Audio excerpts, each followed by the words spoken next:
ones with the funky stands. You got to get it just right, or it doesn't work. Okay, right. Yeah. I'm on. Well, cheers. What are you drinking? Vodka, soda water, and a splash of orange squash. That's my diet drink. You on a diet, are you? Always on a diet. Do you know what? I supposedly just started one today. I say diet. I use the term loosely. I've put on like 2.5 stone since lockdown, pretty much. It's ridiculous. Well, last lockdown or this lockdown? The whole, as in the whole pandemic. Yeah. No, otherwise that would be a lot. And I'm drinking some Chubbles. What's that, a beer? It's an annual release by a company called Cloudwater in Manchester. Oh, mate, I'm just hooked on their beers. They're just the best beers ever. And this one is, they have their birthday every February, and they do like a special release every February. When it's gone, basically. And everyone in the sort of craft beer world seems to just go mad for it. And this is the first one I've managed to get my hands on. And it looks like pineapple juice. Yeah, it does. It's 10% ABV as well. Oh, right, it's kicking. Oh, fuck me, that is nice. Yeah. It's like your beer, drinking, like, that's like, it's got like the density of milkshake. It looks thick. But it is full on grapefruit pineapple with a serious alcohol kick. Nice. I like it. Yeah, you like your beer, so yeah, because I've seen like on Facebook, you're always posting a new beer. Yeah. So it's a bit of a weird one because I stopped drinking, I don't know, late 20s, something like that. Not for any specific reason other than I never really liked myself drunk, like the drunk me. Like, it wasn't that I got especially fighty or anything like that. I'd usually, if anything, just get giggly and whatever. But I'd always sort of wake up the next day going, oh, I'm not sure if I like that version of me. So yeah, in my late 20s, I just thought, do you know what? I just won't drink. Like, that makes things easier. So yeah, so I basically didn't drink for about 10 years. And then but I always liked beer. And then I found, it was a year before last, I found the Brewdog non-alcoholic Nanny State, which is like a non-alcoholic ale. Yeah, I've seen them. Yeah, and I fell in love with that. I was like, God, yeah, I love ale. And I remembered how much I loved a good ale, basically. So I started trying those. And then, one thing led to another. During lockdown, I thought, do you know what, I'm going to venture into the world of like craft beers and just try some specialist stuff, because that way you're not drinking to get shit faced, you're drinking because it's a nice flavor to enjoy that taste. So I just started having like one or two every now and then. Now you drink all day long. And now I drink all day every day. Bloody 10% strength beer. You're edging up there. So beer. How have you been in lockdown? Have you had much change in life? I mean, I'm very, very lucky. I don't know if I've mentioned it to you before, that this is like maybe 10 years ago. Like, I invested some money into having like a business, because I'm before I done music. Well, when I first started, I was a tree surgeon, landscape gardener. So yeah, I remember you saying before. Yeah. So I invested a little bit of money and set up a company, so I'd have something that wasn't relying on money, on music at all. Yeah.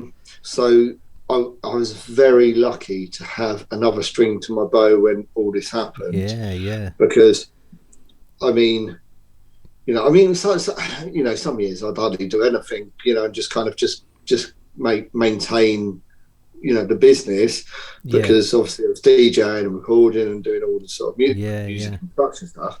didn't have time. But then what's happened in lockdown, because there's been no DJing, I mean, I couldn't travel, and normally it's, majority of my bread and butter, not having that, but still having an income stream was a godsend, absolute godsend. I can't believe I made such a adult decision a long time ago. That's been a massive saving grace, because it's been one of the businesses that hasn't, is that you can go out and work, you can socially distance yourself, true. It's ideal. It's one of those businesses, and also it's something that you can't do from home, so you have to go out. So you, obviously, the biggest thing is like non-essential trips and non-essential work. I've been lucky that that side hasn't affected me. Don't get me wrong, it's not a patch on the living that I was making before lockdown. Of course, it's a bare bones of it, but I've got 4 children. I've got a lot of mouths to feed, so it was lucky that there's something. Yeah, definitely. I've seen a lot of people I've seen a lot fall by the wayside over the last year, which has been pretty dark to watch, really. But at the same time, I've seen a lot of people sort of transition to things like Twitch and doing live streams, and sort of some of them are making serious money through that, which is great for them. I don't have the personality for that. Do you know what I mean? I think you've got to be really quick-witted, and you've got to be super energetic and pumped up, and that's just not me, But it's an art. It's an art in itself, isn't it? Social skills on that level, especially when there's, you're dealing with a lot of people, a lot of, it's the same as teaching. Teaching's a skill, it's like, just because you know something, don't mean you can teach it. It means that that's true. You just know how to do it. But that's why some people lent to online lessons and master classes in certain areas that they sort of excel in, especially production. But I haven't. So I'm one of those. Has that side of things ever sort of tempted you? Have you ever looked into doing like tutorial stuff and lecture-y stuff? No, I mean, I was DJing in Taiwan, in Taipei, and they asked one of the music schools. This is about 10 years ago. Asked me to, because I was DJing there that weekend. I was in town early, just give a chat about the DIY of how to run your own label, how to distribute, how to do a 360 deal if you're the artist and the management and the thing. So just give it like a.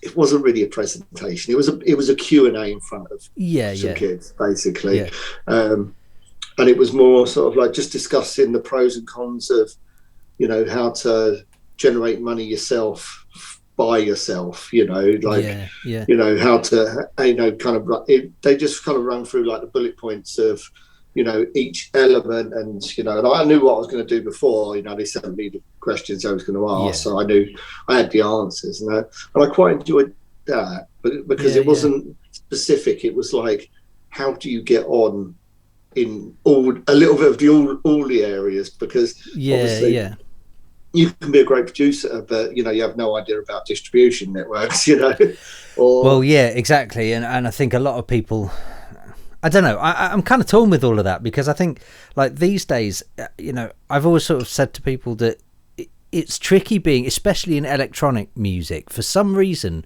we're all expected to be mastering engineers, to be producers, to be artwork designers, to be distributors, to be record labels, do you know what I mean? We have to do everything from start to finish, and I never really understood why we do that in the electronic music industry. Like, don't get me wrong, it's great if you can, and that's a huge advantage to have if you've got all those skills, but like there's a lot of people that I know that are great producers but maybe not so good DJs, or great DJs but not so good producers, or they're good producers but they have no taste or whatever, or they're great at selecting music but they can't make it. Do you know what I mean? And it's kind of a weird one that in electronic music we're kind of expected to do all of those things, aren't we? And it's just kind of a given. Well, it's like that sort of, I think it's that sort of punk rock attitude of, I think so, yeah. Which is where you came from, isn't it? You started in the punk scene, didn't you? Yeah, more sort of skate punk and kind of like, you know, just more that was sort of. But then I also liked, you know, kind of into acid house as well. So when acid house sort of first blew, I found that kind of people throwing their own parties, DJing their own parties, doing everything from beginning to scratch. I always felt that there was a bit of a kindred spirit with the punks, you know, of like, we don't need the man, we can do it on our own, sort of thing. I love that. Yeah, and which is basically what you did. Because when did you really start, like, become full-time producer? Because that was it late 90s? Yeah, late 90s, early 2000s. Yeah. I mean, it was probably, you know, very about 97, 98, but then by about 2002, it all started to really work out. It's just pure persistence and not going away. Do you think because I mean you were pretty much breaks through and through from the beginning, weren't you? Well, I mean I always saw you as one of the front men of breaks from the moment I knew breaks. I knew Meet Katie. That was you know, your name and face was part of the scene as far as I was concerned. Well, yeah. I mean, even on my first, it was kind of Big Beat that kind of came in through Big Beat. I'm calling it breaks, but using the term loosely. Yeah. Well, I mean, back then, you know, Big Beat was kind of a bit of a melting pot of everything, which again has always been my taste. You know, this is when, like, sort of the days of like Heavenly Social and, you know, the Chemicals were hanging out at bars. Do you know what I mean? They were as big as what they were, and I just loved that. I loved that sort of like anything goes attitude. And then I released my first album, and I had a track on it called Can't Hear You. And this is when New School Breaks was blowing up, and Rennie Pilgrim got my number and phoned me, and he went, "You're doing New School Breaks?" And I was like, "Am I?" Oh wow, am I? But I had a label called Whole Nine Yards, which predated Lot 49, which was the label that I ran for 11 years. And I'd done Whole Nine Yards for 6 years, and you know, I released, you know, sort of it was a hybrid of techno and breakbeat. You know, it was like in the back of my head, I wanted to be the next Underground Resistance. You know, that's what I was in. You know, like what? It's funny how many people that I associate of being the face of something that actually kind of, they weren't even looking to be that thing. Like, so I'll give you an example. I was talking to Chris Agnelli from Agnelli and Nelson, you know, and he'd sort of had 6 top 40 UK hits in the whole sort of trance, late 90s, early noughties trance thing with El Nino and all of that. And he was saying that they'd sort of set out to be Sasha and Digweed, basically, and what happened was not Sasha and Digweed. Yeah, it's funny how that sort of happens. Because I sympathise with that, you know.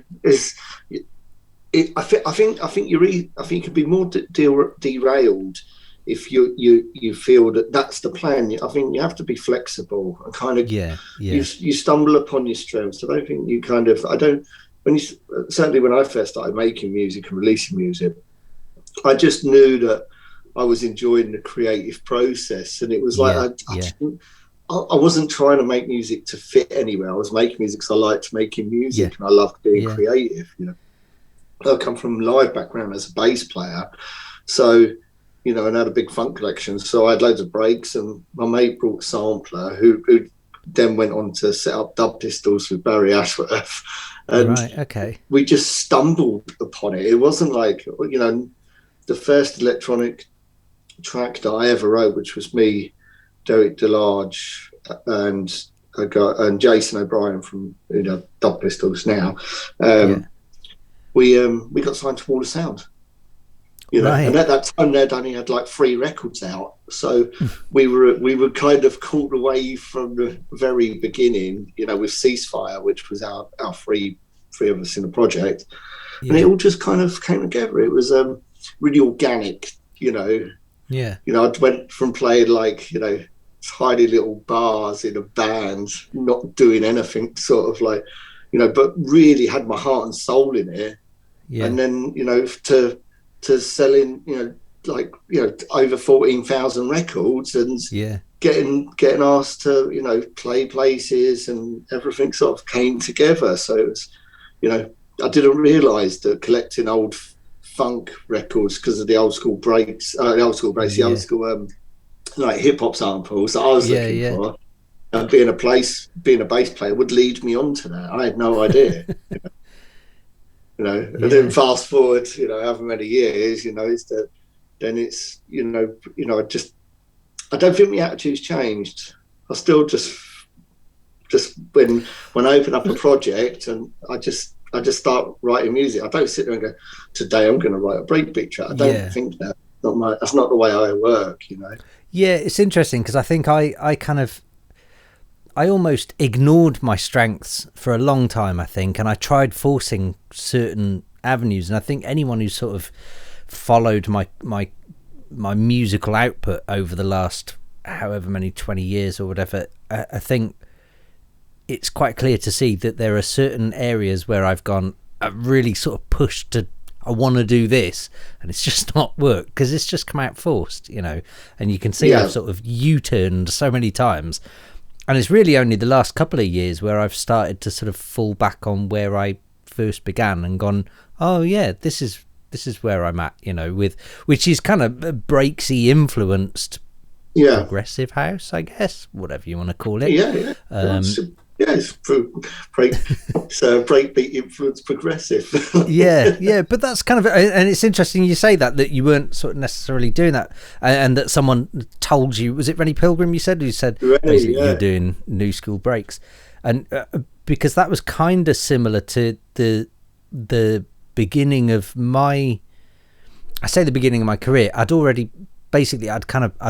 been DJing, and I mean I've been DJing from birth. It was just a thing, but I'd sort of done the local club scene and whatever, and then because I was an internet nerd, believe it or not, shocker, you know, I sort of was one of the first people to sort of have a radio show and whatever online, and then I got onto Proton Radio when they first started, and that was kind of like the first place where anyone could really just tune in and listen to breaks and progressive and whatever, really. It was kind of the only place you could get fresh new music in that sort of style. And off the back of that I started then getting a few international gigs, and that's when I met Paul Arnold from Chew the Fat, and he sort of went, you're doing this electro breaks thing which is coming through at the minute, and I'm like, am I? Is that it? Because I'd done a remix for Ricky Stone, and he'd done a track called Shanghai Taxi, and I just felt the funk from that, and did like this breaksy electro remix, and apparently that was cool at the time, and it was just completely accidental. I was just doing what I loved doing, you know, and just experimenting, really. It's kind of interesting to hear you say that, because it's nice to know that there are other people out there that did similar. I mean, I think if you try it, you know, like you mentioned, when it sounds forced, it doesn't sound organic, it doesn't sound authentic, you know. It just sounds like somebody trying to do something to fit in, rather than, you know, some of my favourite tracks I've ever written, I've just written them and then just went, that sounds good, right? And then they've done well, because because I'm not trying to fit in with a scene, because I'm not trying to please anyone apart from myself. And I know it's a cliche. That's a cliche saying, I only write music for myself. It's like, no, I sit there and write music that I think sounds good. Yeah. You know, obviously I want it to sell. Obviously I want it to be. Of course, yeah, yeah. Like mass acceptance and people go, that's amazing. Of course I want that. But that's not the goal. Yeah. But you sit there and try to write a track and go, this is why I'm doing it, then it ain't going to come out right. It's not going to, it won't sit, it won't sound. Yeah, that's it. It just, you know, it just, but also, my tastes are so like broad, as in what I like.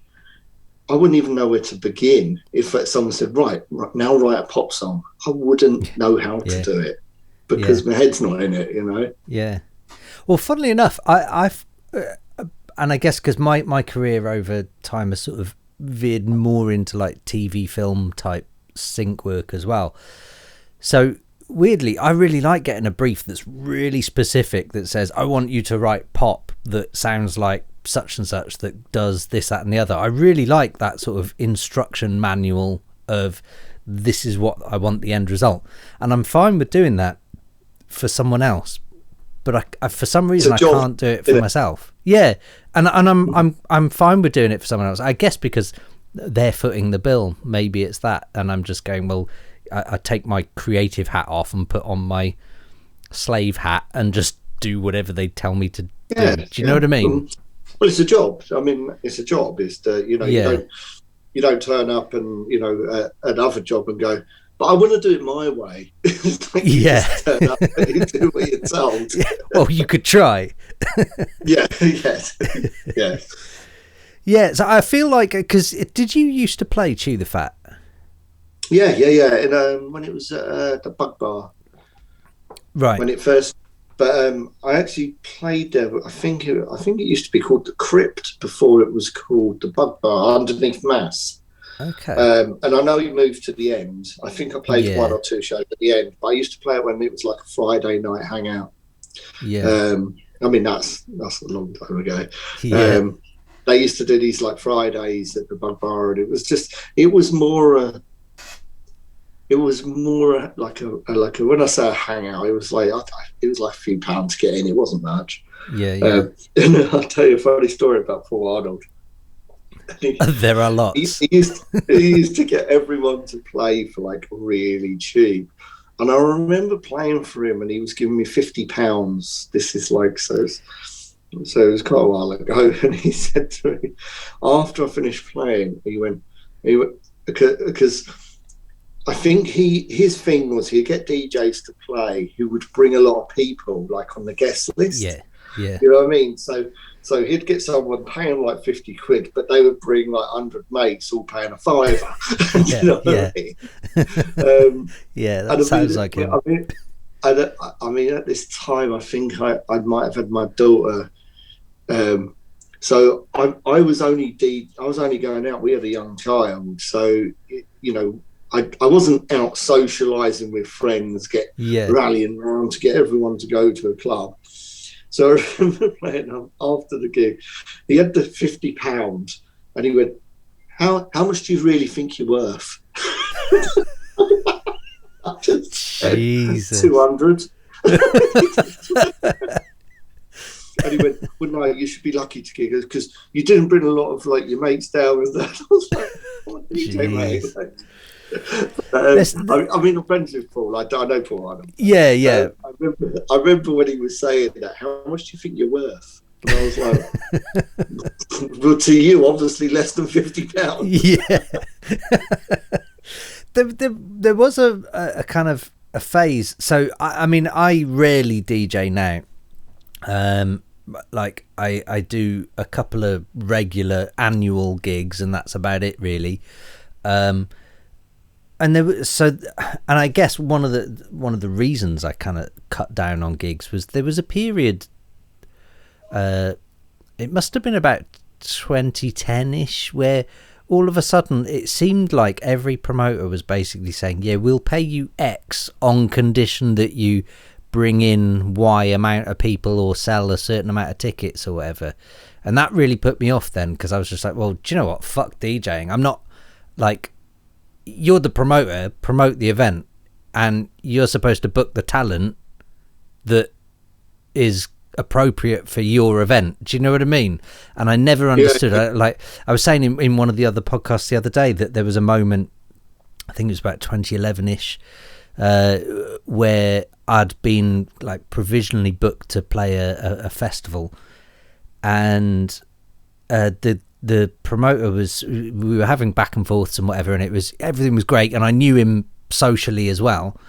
And at one point he just turns around and says, what's your Instagram tag or whatever? And so I gave it to him, and then he came back basically going, yeah, I'm not sure you got enough followers. And I'm like, what, on Instagram? Like, this was like 2010, 2011, when Instagram at the time, you didn't have music, you didn't have video, it was literally just square photos. Like, that was Instagram.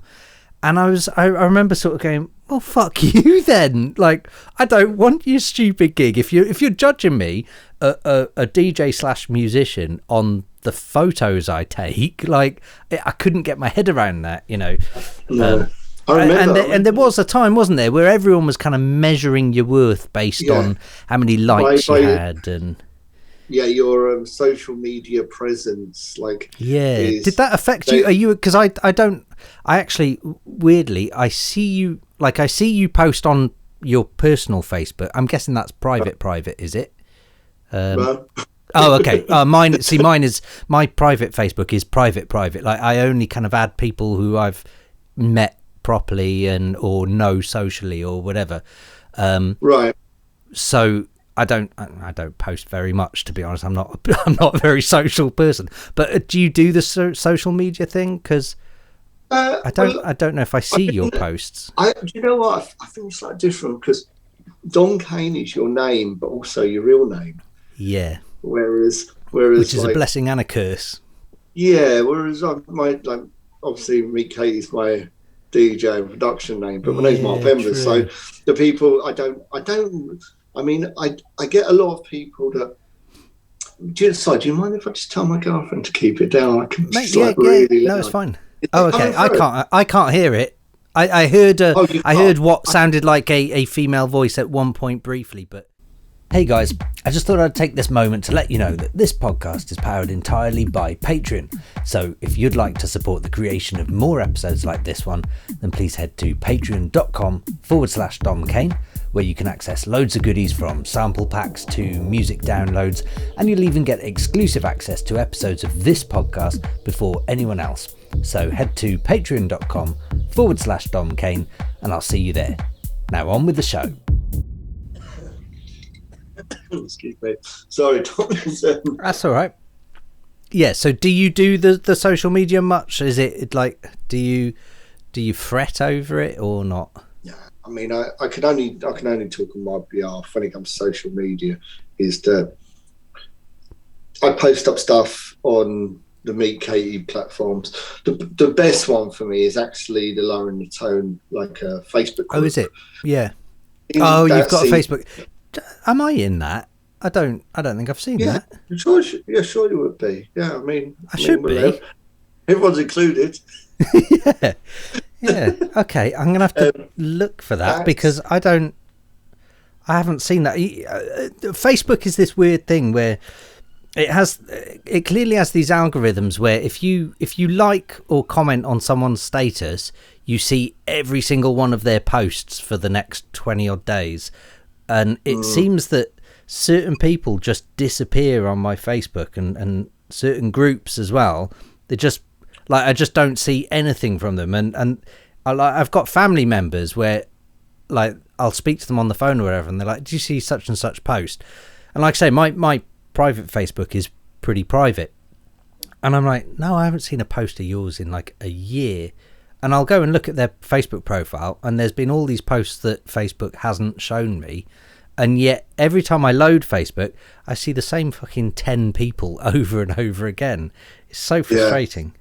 So I'm picking up my phone now and going Lowering Tone group. Tone. I like the page. Groups. No, I'm not in your group. Oh, I'm missing out. Right, join group then. Oh, I have to approve you. Fingers crossed and I get approved. What I normally do is just do approve all. Yeah. And just hope for the best. But I set up the Facebook group for my podcast, which is obviously ironic that I've interviewed you and you're not in the group, because the idea was that I would post up the show and people would discuss the conversations and discuss the show. Right. Yeah. So it was kind of a nice way for people, instead of hitting SoundCloud and just doing a comment, it could be more interactive, discussing some of the topics that we sort of touched upon, or where we went with or they just wanted to talk about the mix or what was playing in that show. Or it's like the Joe Rogan podcast, isn't it? When are you a subscriber, or were you a subscriber of Joe Rogan? I was. It wasn't until he moved to Spotify. Yeah, which is exactly what I was about to say. Was his podcast when it was on YouTube? I think there's a lot of levels to this as well. I hope you agree, but I feel like, so first of all, when it was on YouTube, like you say, we're lowering the tone. You could interact. I mean, it was at YouTube level, so you're dealing with bottom of the barrel, but it's there. You could interact. You could read other people's opinions, and and there would be other people's opinions and discuss. Yeah. Whereas something like a Facebook group, now you mention it, that's ideal, really, because that's where you get people who actually want to discuss something properly, I think. That kind of makes sense. But yeah, going back to Joe Rogan, while we're on that, when he first announced that he did that Spotify deal, which let's just take a moment to say fucking congratulations to him for $100 million. That's a ridiculous deal. Like, I don't even know. Who would have thought podcasts could even get to that? Yeah, it's mental.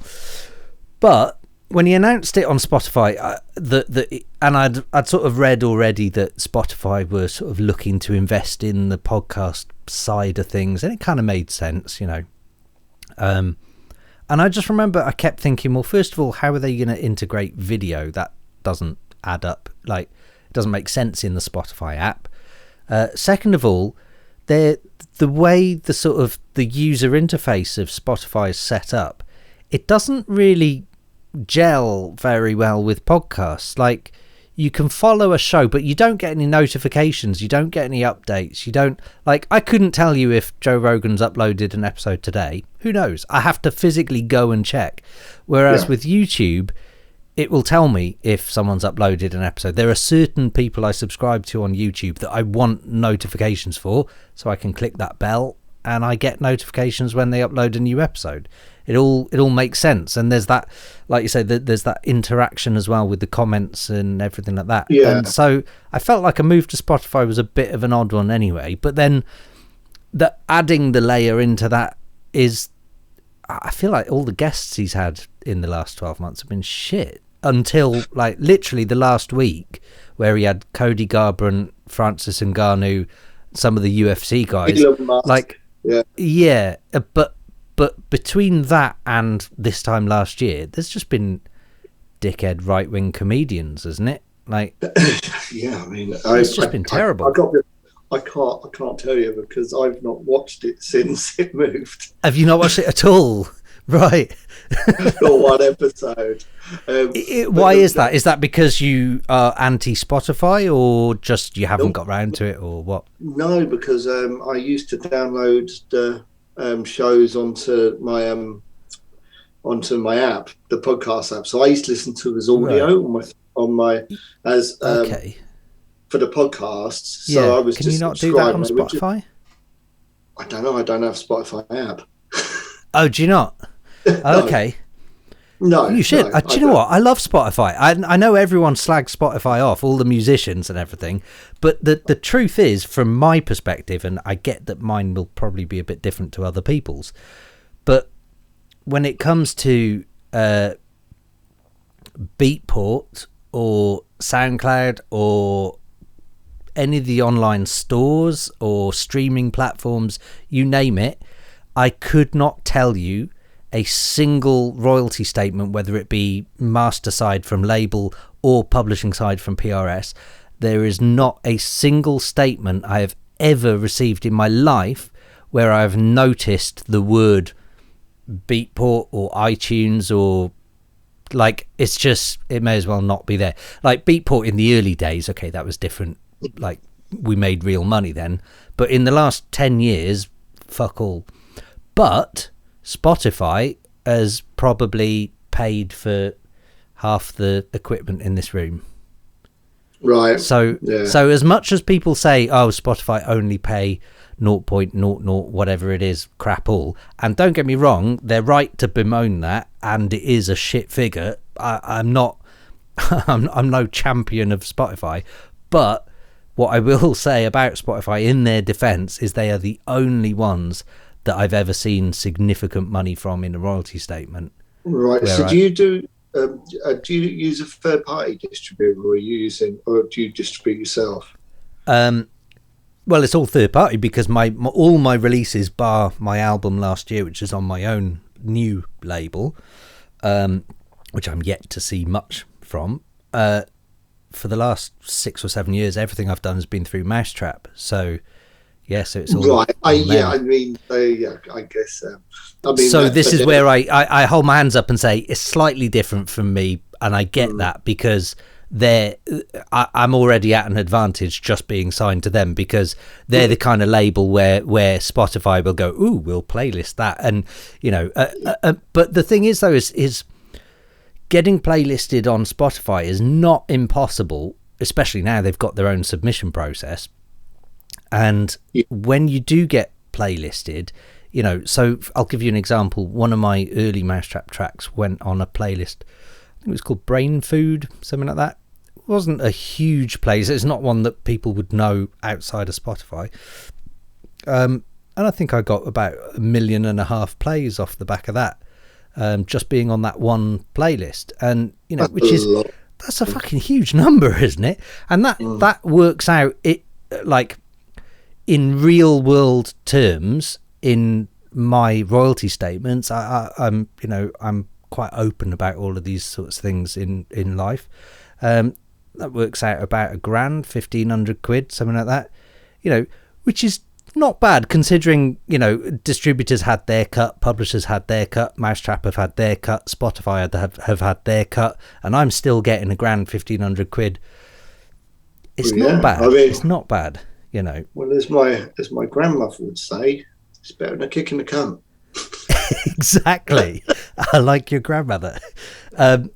Yeah, no, but that's exactly it. And I do kind of, I struggle with where I get it. I do get it where everyone's slagging off Spotify. I totally get it. But at the same time, I kind of look at it and I go, yeah, but like you compare Spotify to iTunes don't do shit for electronic music. Like Spotify, they at least put together curated playlists and good quality, high quality electronic playlists. You want breaks? Just look for breaks, and there will be editorial playlists that are constantly updated with fresh new music. The algorithms will recommend you some awesome stuff. I've found so many amazing artists using Spotify. Like it all kind of works. Like just for browsing new artists and stuff. Yeah. Once you've kind of fed the algorithm the things you like, it spits out the greatest recommendations. And you don't get that in iTunes. You don't get any of that. You certainly don't get it in Beatport. Beatport, you basically get the staff picks once a week, which, let's be honest, is who sucks dick the best. Let's be honest, that's essentially what it is. Exercise, that is. Yeah. Yeah, maybe I should buy the app. Well, that's the other thing, though. It's free. It's free. You don't you get adverts if it's free, basically. And that's it. Yeah. So I mean, just it's one of those things for me personally is that Spotify's just been somewhere that it's kind of went under the radar a little bit for me. Yeah. It's because I don't follow it. I don't understand it. I just have no investment into it, you know. Yeah, which is fair enough. Yeah. You know, I'd say, like, you know, 80% of royalties for me come through Beatport, you know, right. not, you know, and then it'll be closely followed by iTunes. I mean, Spotify, for me, is like right down there, but in the same breath is that it's that whole thing of like being recommending stuff is that, you know, because you released your album on a prestigious label which had a lot of affiliates. Yeah. And who were also very, very successful. Yeah. That they're going to be generating lots and lots of streams and lots of playlists, and you're going to be in amongst that kind of. Do you know what I mean? That goes to show that, you know, the signing to Mousetrap was a very good move because it's opened you up. I've never had like 1.5 million plays on Spotify. Do you know what I mean? It's like, you know, for whether it might a quarter or even a year or whatever it might be. Yeah. But I've never had that kind of like plays. So it's kind of testament to the company you were keeping with your album was working. You know, it's like them and also it's them when you've generated those type of plays, there'll be another new artist or someone that comes onto Mousetrap, you know. The people that curate that stuff, they're going to be hyper aware of what you're doing and the stable that you're involved in, and it's like you know, it's kind of I definitely get that. I'm definitely at an advantage by association there, and that was kind of, you know, always the thing with Mousetrap was, you know, it was and is a good label to be amongst, and I think that the team there, you know, they work hard and they do well at what they do, and they sort of, you know, they've sort of tried to separate themselves from the whole deadmau5 thing over the last sort of few years or so, and I think they've done a fairly good job at that so far. You know, I mean, they'll never really be able to cut the cord because it you know, you get one, you have the other. It's just the way it is, but so I get that I'm at an advantage when it comes to Spotify with stuff like that, but even still, I think even with like my label, we've only had a few releases so far because we launched last year, and in those few releases, I think we've had probably 5 times more listens and plays on Spotify than we have had on Apple Music and iTunes. So even organically, without huge successful marketing and all of that, I think Spotify is still coming out much stronger than iTunes and Apple Music. You've made your mark there, you know. Maybe that's it. Maybe well, maybe because it does spike with my name more than the others, so and also maybe I mean those type of figures that you're saying, you know, they're fantastic. You know, it's that there's not, you know, obviously, you know, friends that are like you know, sort of like ridiculously famous like producers, they see stupid checks, but you know, not that they understand it, but you know, it's like the management just send them a statement and oh yeah, look, I've done really well there. Thanks. You know, that'd be nice. Yeah, that pisses me off, doesn't it, you? Yeah, I mean, it's like when you have an artist that say, I run a label, and it's the first time they see the artwork for the next single is when someone puts it on their desk. Yeah, that's it. They go, nice. You know, that would be a lovely. But you know, just go back to it kind of goes back to what we were saying when we first started talking, is that, you know, you need to be everything. You're not just you're everything, including the accountant. You know, that's true. And it kind of sucks because it'd be a nice world to live in where you just go, all I have to do is this. But I think having a broad understanding of the music industry and also the production line, from making music to actually getting in the marketplace and then promoting it, there's such a huge amount of different skills that's needed. You know? the good thing about that is that, like, it's the understanding of it. I've, you know, so like certain friends where I see their records blow up and they're on an independent label, they're doing it all themselves, and it blows up. It's like, I couldn't be happier for them, because I know that they sweat blood to make that happen. You know, I love it. I love it. I couldn't be more respectful for anyone that sort of gets in the trenches, as it were, you know.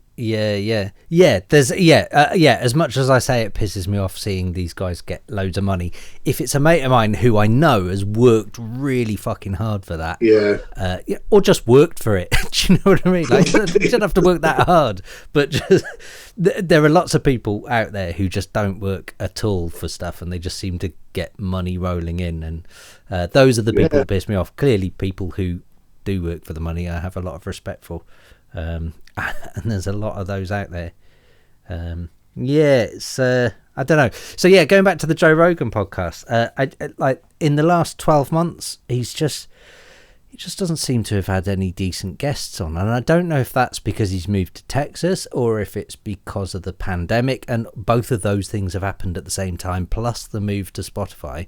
I kind of feel, which is why I started saying there's a lot of layers to this, and there's a lot of, I feel like there's like at least 5 or 6 core reasons why so few people are now listening to his podcast, and by all accounts. So with Spotify, so this is this is how we started talking about Spotify. I was talking about the user interface of Spotify. It just doesn't push podcasts. It doesn't give you notifications. Like, you can click on podcasts and then search whoever you want and click follow, and there we go, you're now subscribed to that person. But there is, like, you can choose to download their episodes individually, but I don't think there's like an automatic download, and there isn't an automatic like notify me when new episodes are available type button. So you end up like I'll let you into one of my dirty secrets. I listen to Chris Moyle's podcast. That's my thing. Your guilty pleasure. That's my guilty pleasure. I love Chris Moyles. It's really weird. God. It's like proper childish shit humor, but I love him. So like I listen, like, that's just kind of ingrained into my daily routine of, if I'm in the car going somewhere, or if I'm going shopping or whatever, I've got my earphones in for any reason, I'll jump on Spotify, Chris Moyles, away we go. But it never occurs to me to search for Joe Rogan and to look for his podcast and listen. I have to periodically, every couple of weeks, go, oh yeah, Joe Rogan exists. I'll have a look for his podcast and see if there's any new episodes that look really inviting. And there very rarely is. However, until, like I say, like 2 weeks ago, he had Cody Garbrandt, and then he's had Francis Ngannou on as well. So they're kind of two where I've gone, okay, I might listen to those. Well, I mean, if anyone listens to this, is that both me and you are like avid combat sports fans. Yeah. I mean, it's a weird one, because we. Just to recap on the social media thing, is that like I just post stuff that I like and what I want to talk about, because I feel well, you know, and I tag friends in that are interested, and you know, we always discuss on like social media, like the upcoming fights and stuff, you know, because it's something that we're invested into, you know. Yeah, we probably talk more about UFC than anything else, I would have thought. we talk about fighting than we do about music. Yeah. I've got a load of people like that, funny enough. I've got a few of my friends that it's because when it comes to music, is that you kind of, I can sit there and I can discuss music, but it's kind of very much subjective. Whereas talking about fighters, it's that, like, the weekend after, you go, well, that went well, or that like, there's a winner and a loser. Yeah. You know, I think I like that. That's a good point. It's much more sort of clearly defined, isn't it? There's a right and a wrong. What you're discussing one week, you're either proved right or you're proved wrong the week after. Yeah. You can't do that with music, because it goes, well, I still like them. It's like, I know, but whereas we're fighting, you can go, well, I think he's going to lose because of blah blah blah, and then you win. You're like, yes. But you go, well, I was right.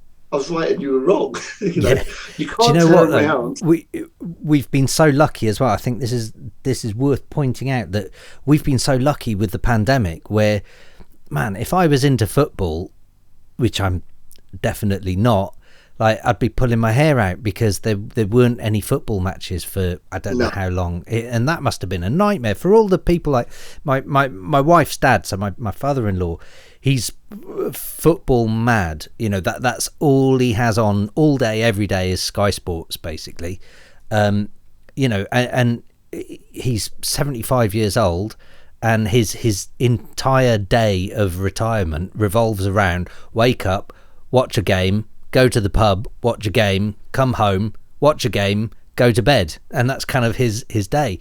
And so he's not managed to do any of that. He's just been sat staring at Sky Sports waiting for something to happen for the last year. Do you know what I mean? That's got to be a nightmare. And we've been so lucky with UFC. Like, it stopped for what, 3 months? Something like that? Probably not. I mean, max. It barely stopped, basically, did it? It kind of, we had the Florida one, was like the last one with a live audience. Jacksonville was when they had like 3 or 4 shows. I mean, we've been so lucky. Do you know the maddest thing is that, like, I actually met my girlfriend last summer. I moved house and I moved it, and in that little window between lockdowns, I met someone. Oh wow! I know, it's mad. Oh, that's awesome. Do you know what? I was only today. I was saying to my wife, like, how shit would it have been if you were in the dating game just at the beginning of the pandemic and you're on dating apps saying, yeah, let's meet up next week, whatever, and then that's it, boom, lockdown, and then what? You're on your own for a year. Like, that's it, literally. So I'm glad you've said that, because that's filled my heart with joy. Well, I mean, the bad thing is that I moved house in that little window that we had in the summer. Yeah. And then my neighbours said, "Oh, do you want to come out for a drink? Do you want to come down for a drink? We've got a few friends coming around." Went down and I met my girlfriend there. Oh, nice.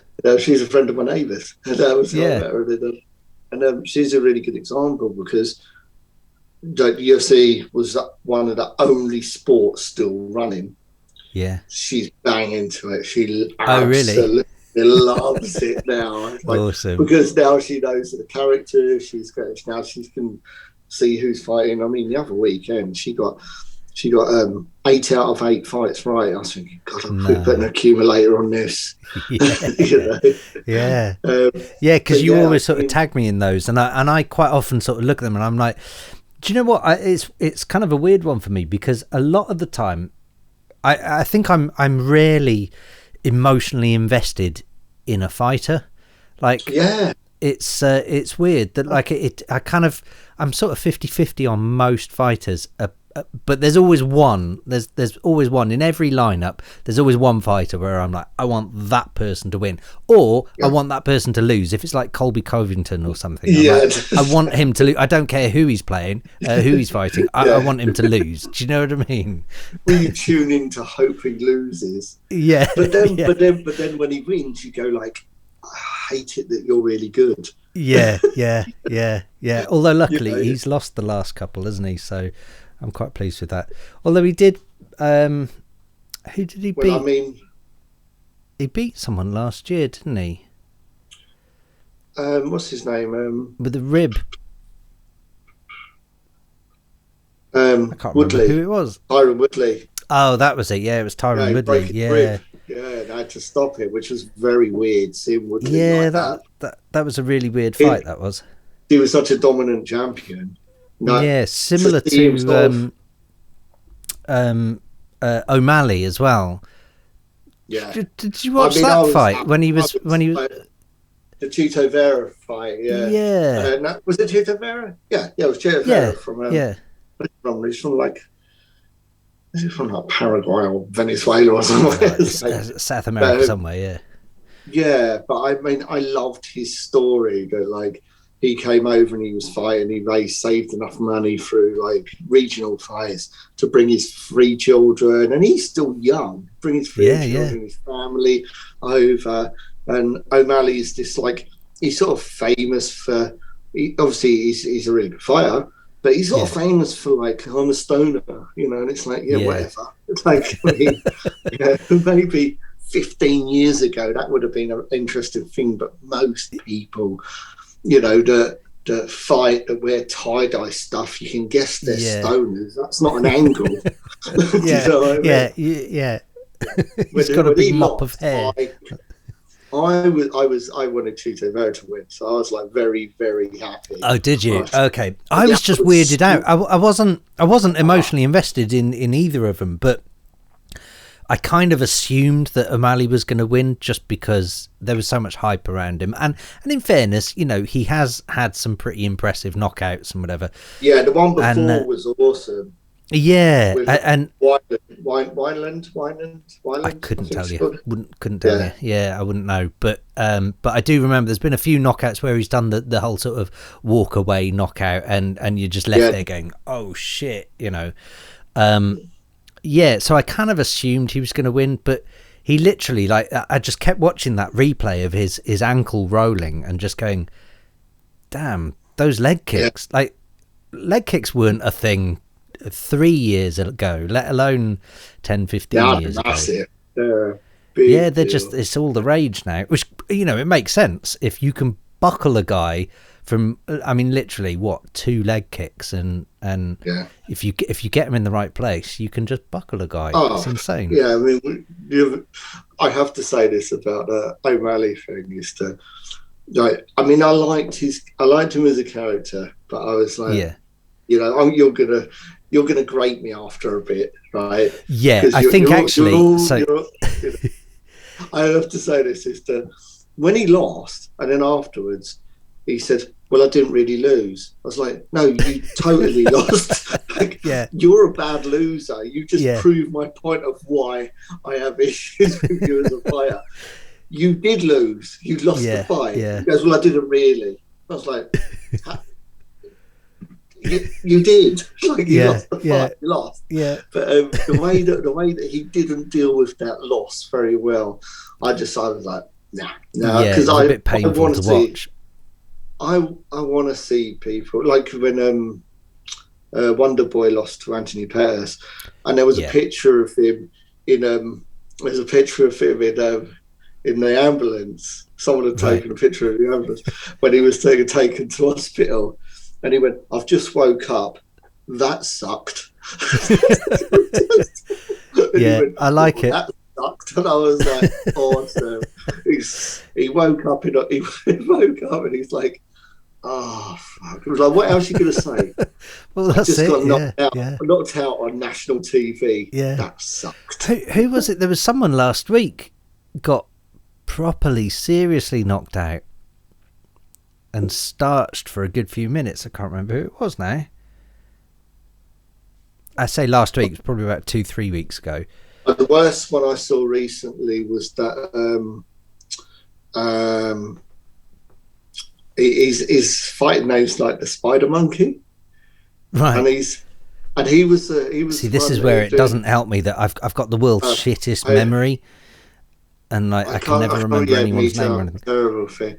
And, he was doing the splits, and he looked really camp. Right. Oh yeah, that guy. Yeah, that guy. I watched him on. So yeah, do you get do you subscribe to Fight Pass? No, I do it on BT Sport. Right. Okay. Because I can record, and because I'm on Virgin Media. Yeah, it makes sense for me because I can record it. Because sometimes the fights I can't watch them till the morning. Mate, I never stay up from I'll stay up if it's like Khabib Conor, for example. Yeah. Like I'll stay up for that because you'd be an idiot not to. But for real time. Yeah. 99% of the fights I'll watch them on a Sunday. It's kind of like my religion. Going to church on a Sunday is watching UFC basically. And luckily my wife's into UFC as well, so that kind of helps. But well, I wouldn't say she's really into it, but she enjoys watching it, sort of thing. Like, she doesn't follow the fighters or anything, but she's more than happy to watch. She'll enjoy it. And it's like, definitely. Do you find yourself giving like a synopsis before the fight of who's who and what they're doing? Giving the backstory. It's like, but this guy, that guy, what was his name? But the camp guy, and it was really weird because we first saw him on Dana White's Tuesday Night Contender series. That's right. Yeah. And he was on that, and me and my wife were going, well, like, I really don't mean to sound old-fashioned, but there is no way that he is straight. No way. Like, and I'm pretty sure every single one of my gay mates would go, yeah, he's gay. There's no denying it. And then he wins the fight. He wins the fight. He does this little pirouette thing and does the splits. And you're like, okay, I mean, that's good. Whatever. That's fine. And then he starts talking about his wife. And you're like, both me and my wife were like, did he just say wife? Did he mean wife? And then they at some point show a picture of his wife, and I'm like, this isn't real. This can't be real. It's just really, really weird. But he's just such an odd guy, and he has this wild stare as well, doesn't he? And it's just like, what's going on with this guy? Wild style of fighting. Yeah. The guy he's angles. He's obviously really flexible. Do you know what I mean? It's like, fighting style is an absolute must see. It's like, you're like, what is he going to do? What's he going to do next? Yeah, there's no way of knowing. Talking of which, Adesanya is coming up, isn't it? Blachowicz. Have you got a favourite in that? I've got a good favourite. I'll tell you what. Do you mind if I have a wee quickly? Yeah, go for it. Sorry. Jan Blachowicz. Pronounce it. Blachowicz, I think the Americans say it, so it's probably completely wrong, because the Americans aren't exactly renowned for the Polish. I was listening to him today with on the Believe You Me podcast, the Michael Bisping podcast. Oh, yeah. He does that with Luis J. Gomez, who's part of Legion of Skanks. Right, I don't know them. They're a comedy trio. Right. So they just Legion of Skanks is possibly the most offensive podcast on the planet. It was like, nothing's out of bounds. It's, if you like dirty comedy, they're just brilliant. And it's Big J Okerson. Okay. And I'll send you some links afterwards. Yeah. Check out Big J. He's just hilarious. But his partner, Luis J. Gomez, he does a podcast with Michael Bisping, and now Blachowicz. I think that's about the best I'm going to get. Yeah, that's good enough. I know who you're talking about. What a lovely guy.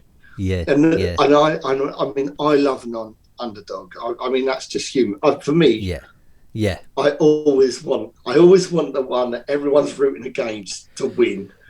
I think I do. I think I agree. Apart from that, so I always have this sort of level of cockiness that I like. So, for example, early Conor McGregor to me was a fucking hero. I loved him. Absolutely, yeah. Because he was cocksure, but there was this cheeky grin type thing about it. Do you know what I mean? And I think the absolute peak of that, the pinnacle of that, was when he fought against Mayweather.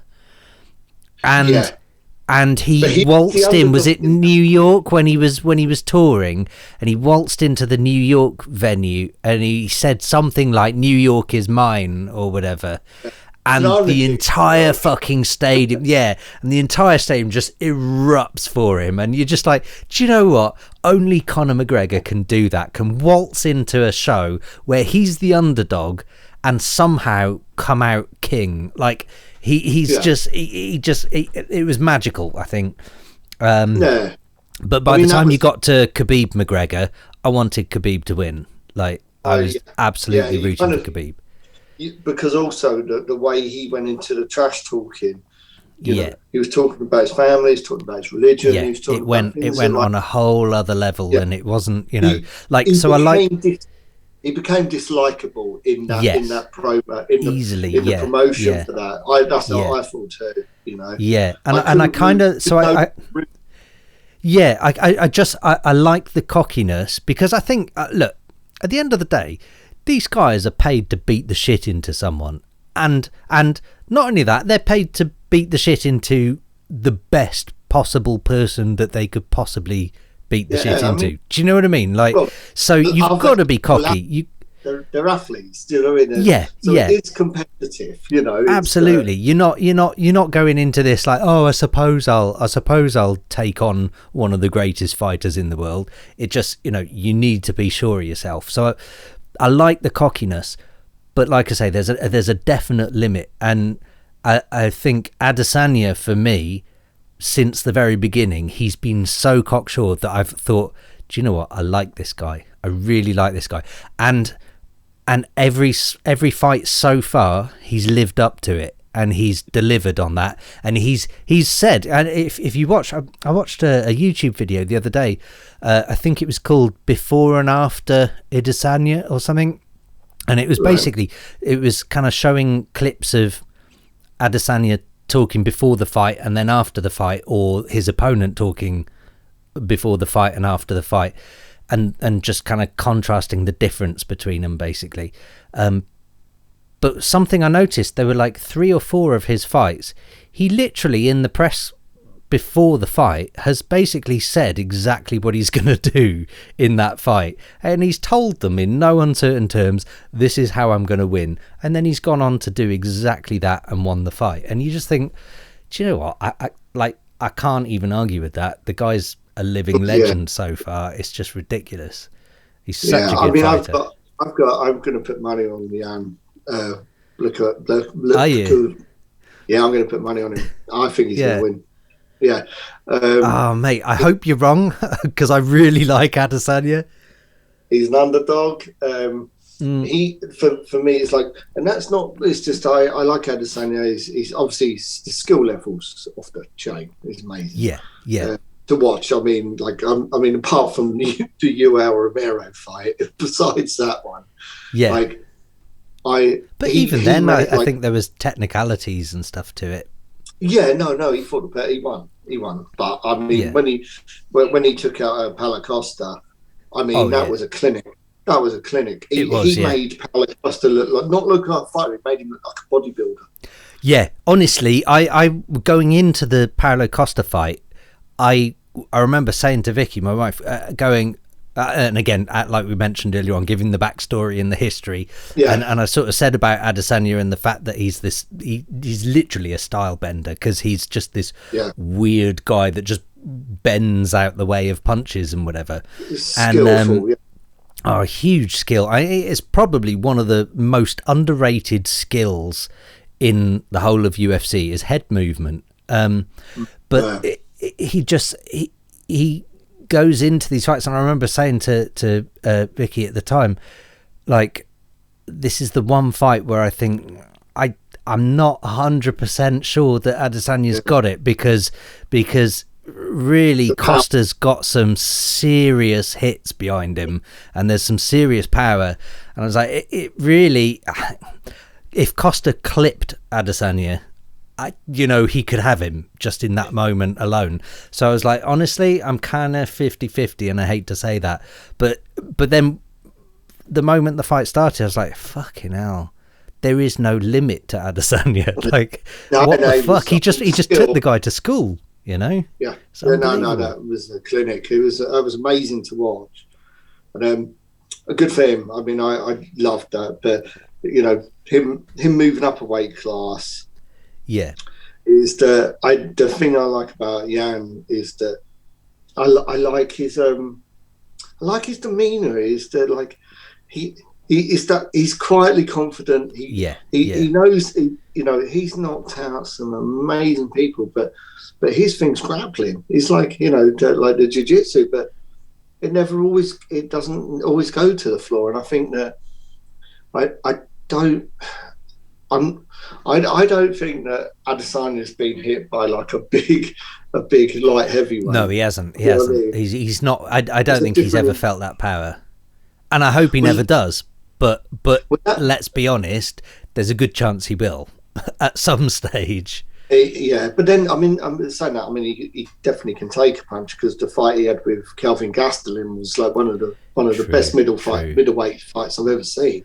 Yeah, and they just, and him to come back the way he did in that 5th round, I was thinking that's heart. Yeah, when you look at someone go, that's real heart, and that's why I enjoy watching combat sports, like specifically MMA, because there's so many ways you can win that. It's like a chess match, and seeing. Well, this is one of the things why I was always into jiu-jitsu, and in fact I even did jiu-jitsu for a while in my younger days, and that was always the thing that sort of thrilled me, because it was like a chess match basically.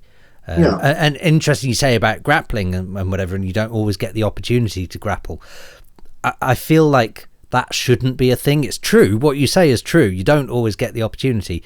But actually, I think if you are a good grappler, that should be your skill, is making it a grapple. Do you know what I mean? So I'll give you an example. And again, as much as I hate to talk up Conor McGregor, the legend of Conor McGregor will always be his left hand. And I think the thing that people don't point out enough is he only has that left hand that is just a killer left hand. But to me, that makes it, like, everyone always goes, oh yeah, he's a one-trick pony. But to me, that's what makes it magical, because every single opponent Conor McGregor has ever had is just looking for that left hand. They know that's all they've got to defend, is that fucking left hand. And yet, somehow, McGregor manages to find its place. Like, that left hand gets home. Like, and that's what's weird. That's what makes it magical, I think. Much like Khabib. Khabib, he's going to take you to the ground and he's just going to stifle you. Like, he's just going to smother you until you die. That's what Khabib does. Like, and yet, nobody seems to be able to not get put down. Yeah, like in your head, in your head, you're thinking all you got to do is sprawl. All you got to do is sprawl. No, but no, he'll find a way to get past your sprawl. Much like Conor McGregor will find a way to just open you up to get that left hand home, and like that's what makes it magical. And I like that one-trick pony, because that's not actually his trick. His trick is making you think in a moment that isn't his trick. Do you know what I mean? Yeah. Well, I mean, I guess you saw the fight with him and Dustin Poirier. Yeah, I mean, I thought Conor was gonna, because I thought Poirier would buckle with the thing of he's fighting Conor. Conor's become this like mega star. He's like the biggest star in the sport ever, And I thought that he would be overwhelmed by the sort of moment, but he wasn't. He went in there and they executed those leg kicks, those calf kicks. Do you know what I mean? Yeah. And that was, you saw an extreme level of professionalism from Dustin Poirier. Oh, absolutely. Which obviously, from the first fight where Conor got under his skin, he fought emotionally, let his guard down, got caught. The second fight, nah. Like, it just goes to show the amount of experience he's had since the fight before. And also, I think that probably proves that probably proves what we've been saying about Conor McGregor now kind of being easily dislikable. I think that gave Poirier everything he needed in his tool set to be able to actually mentally go in there and go, do you know what, actually Conor McGregor's not the legend he makes out he is now. He does have a weakness, and that's the fact that he's a dick. Do you know what I mean? Yeah, I mean, I would love him to fight Gaethje, Justin Gaethje. That's who I'd like to see. Conor McGregor. Oh, really? Yeah, I would love him to fight Justin Gaethje, because I know that Justin Gaethje, although he can wrestle, you know, he's a D1 wrestler. Yeah. But he's going to go in and strike. You know, it'd be an all-out war. Yeah. Yeah. And that would be, and also that's why I like the fights. Well, that's why I like the second fight with Nate Diaz with Conor, because they went to war. No, do you know what I mean? It's like don't get wrong. You can only do that so many times as a fighter. Who was the fighter? Was it the beginning of this year, end of last year? Figueiredo and oh my god, with Marino. Marino. Yeah. Oh my god. Talking of wars, that was one war, wasn't it? And they both fought 2 weeks before. Yeah. And we got to the end of that, and I was just like, shit. Even I'm tired just watching it. I was exhausted. Yeah. I watched that with my missus, and we were sitting there, and she was up in there. She was on the sofa going, oh my god! And in between rounds, she was like, just need a minute, because it was so so intense. It was like this way, that way, this way, that way. It was just, but it was just. I mean, there's something just so like, and I'm not going to find the right word for it, but it's like that.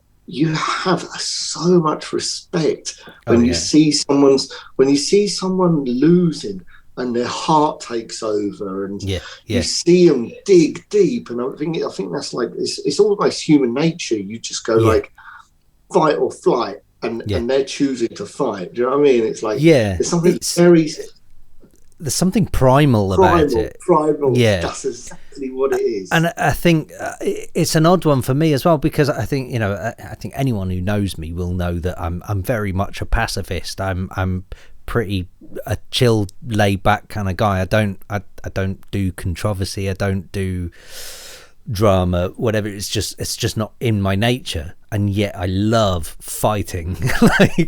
And it's this weird, it's just this deep primal thing deep inside me where I'm just like, I want to watch two guys maul the fuck out of each other. And it's like the one that just like they want it more. It's like you often hear it. It's like when you see fights like that, the Figueiredo versus Marino, it's like, and they said after, there was no losers. It's like there really wasn't. Oh, there wasn't. Yeah, there wasn't. Do you know what I mean? There really wasn't any losers. Do you know what I mean? Well, there wasn't. It was a draw. Well, yeah. So technically, they're both losers. Yeah. But I mean, that was a fantastic example. It's like as I was watching that, I was thinking, wow, this like from both parties. Figueiredo had been knocking everyone out. Marino had been choking everyone out. It's like they were just there were two people that found each other at the top of their game, and I think that's kind of one of the problems that you see in like different weight classes. Like with Khabib, it's like you've never seen anyone. You've not seen him go through a war like that. No one's ever tested him. But is that because Khabib's so good? Or is it just we haven't seen him take on the right opponent yet? Because honestly, I felt like Gaethje was, if anyone was going to really... I never thought Gaethje was going to dominate him, but if anyone was going to really, truly test his wrestling, give him a go. It should have been Gaethje. On paper, it should have been Gaethje that tested his wrestling. But he didn't. He didn't even test it. He didn't even push it. There wasn't a moment, I could be wrong because I do have the world's worst memory, but I don't recall a moment in that fight where I thought, oh, this is it. There wasn't. It was just like, well, I mean, Khabib's got it, And did you hear afterwards, Khabib had basically decided to put him in a triangle and not do the armbar because he knew... Gaethje wouldn't have tapped, and he'd have had to have broken Gaethje's arm in front of his mum or something. Family. What a legend! And I believe that. So do I. I absolutely believe that Khabib at some point a picture of Gaethje's family flashed through Khabib's head, and he thought, yeah, no, I won't do it that way. He took the decision of not breaking his arm and just to choke him out. Do you know what I mean? Because he knew he wouldn't. I mean, it's like, how can you not root for that guy? Yeah, the man is honestly a living legend, and I'm kind of happy, sad that he's retired, because unfortunately he's just left so many unanswered questions, hasn't he? You know, because he's not really defended the belt that many times, so there's a lot of, well, did he really face the best of the best? And I don't know, I just feel like, and it would have been nice to see 30-0. I know, I think everyone feels that way. It's like, especially fight fans, to have this kind of like in it, like, because that would, if he done that, you would just be like, he did it. You'd feel like somehow your investment paid off. And with his dad passing last year and everything, and his dad's plan was 30-0, you know, and you sort of think, I want his dad's dream to come true. Do you know what I mean? For him to fulfill that childhood dream. Do you know what I mean? There's a lot in there emotionally, I think. When you saw him after that fight, he just like, it was an explosion of like emotion. Oh mate, yeah. I mean, I know broke down, didn't he? Retiring. No one just saw him. No one saw that coming. No. I mean, I didn't. I just felt like, rough year. Yeah. He just, but him turn around and was like, I think the world of like combat sports is like invested in Khabib is like, he's definitely in the talks for like greatest of all time. But to see him do that, you kind of almost went, fuck, this guy, I respect him so much. Do you know what I mean? It's awful because you want to go, dude. Do you find so? Get your point. Do you find that you do you find you relate on like a music producer level sometimes with UFC? Because I'll give you an example. Leon Edwards is a fucking superb fighter, and fantastic. Yet he just doesn't seem to get the hype and all of that. Boy, does he not get the breaks with this Chimaev thing that's been on again, off again, on again, and now off again. But at least Leon's fighting someone. Yeah, Bilal Muhammad is fighting. Yeah, who's a great fighter, but he's not as big a name as Chimaev, even though he's probably far more experienced than Chimaev. Chimaev just is just made a name for himself in 2020, hasn't he? Really, just by walking on and knocking someone out. Oh yeah, I mean, you saw him fight. It was just like, holy shit, this guy's he had an animal. Was it 3 fights in 2020? 3 fights, yeah. He had the quickest turnarounds. Yeah, but I mean, when he was fighting, what's his name, Jared Mearshot. Right. Yeah, when he was fighting him, it's like, so I was expecting him to go in, drag him to the ground, and beat the crap out of him on the floor, knocked him out in the first punch. Yeah, it was like, okay, I'm down, I'm in, I'm invested now. Yeah. Do you watch DC and Helwani on a Monday night on YouTube? DC after that with the choo choo, and he's just on that Chimaev train. Yeah. Yeah, I love DC. He's another living legend. But yeah, with Leon Edwards, I kind of find sometimes he's so good.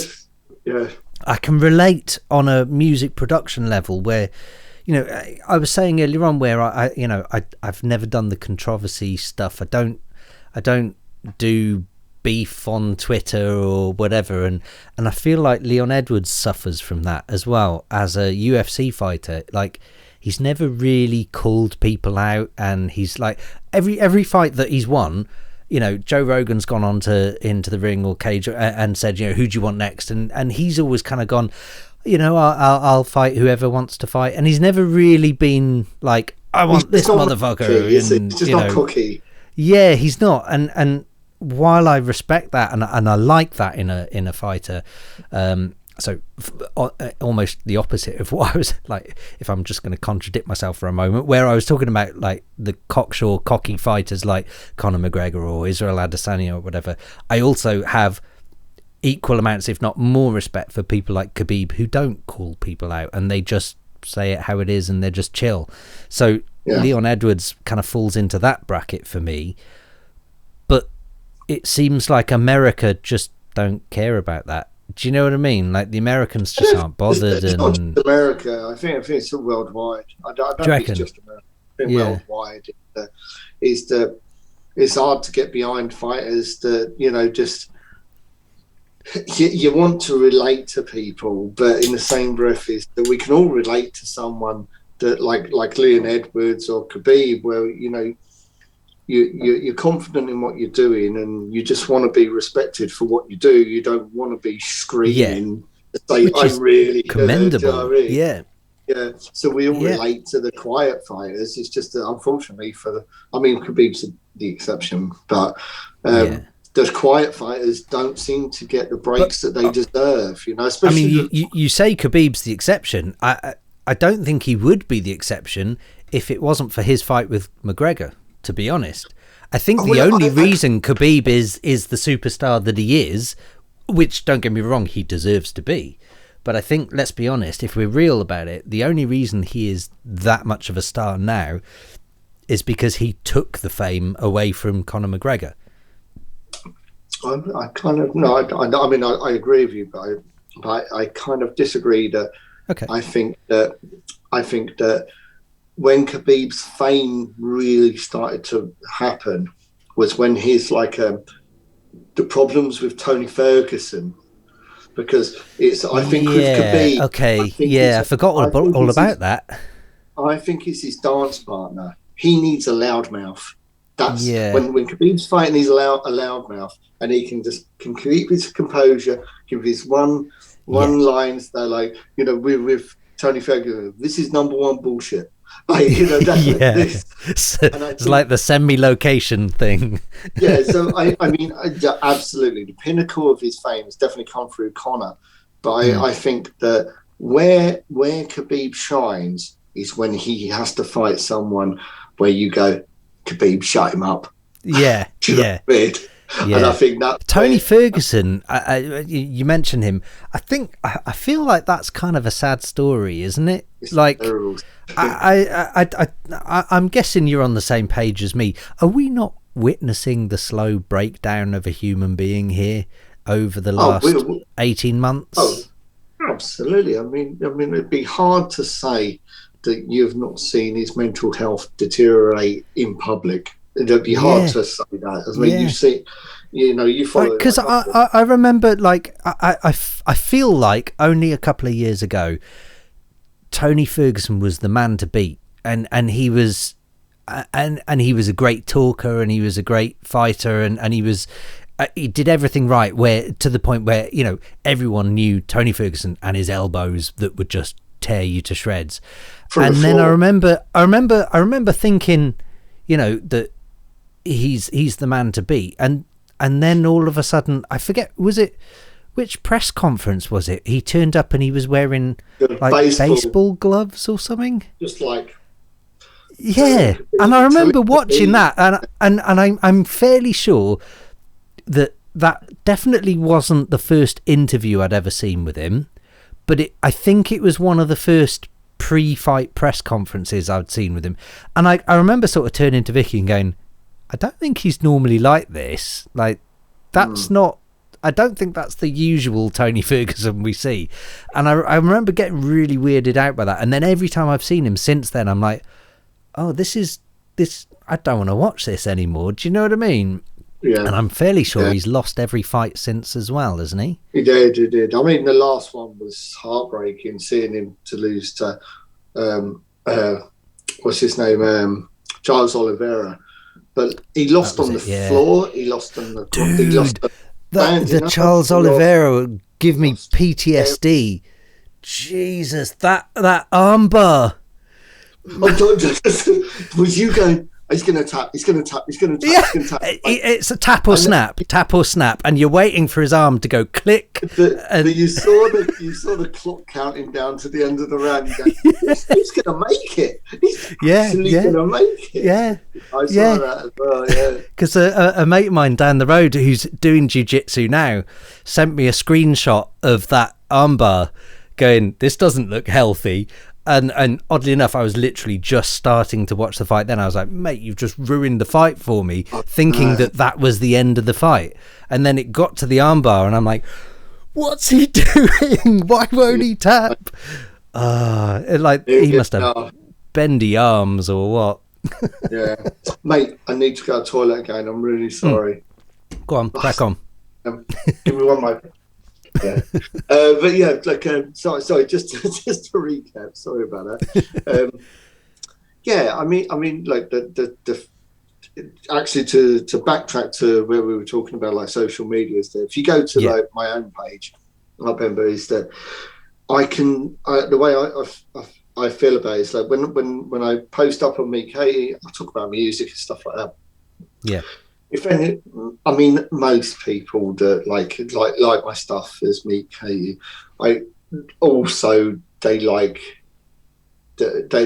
go to my own page, which is my personal page, and literally you could just the things I like. Music, like right across the board. Obviously, I'm very broad-minded. I love everything from punk chill out to like reggae, soul, groove, funk, hip hop. Yeah, I've joined in and enjoyed some of your posts actually there, where you've sort of gone on a jazz tangent or something, or a soul tangent, and I'm like, oh, I'll check this one out. Oh, I'll look at this one. Yeah,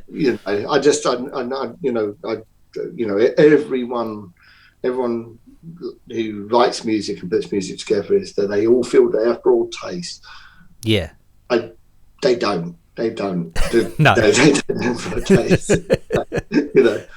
Until you play someone like a bluegrass, or a Cajun piece of music, and go, what do you think? And they go, what the fuck is this shit? And you go, I love it. You go, we're different. We have different levels. Yeah. We're broad. Yeah.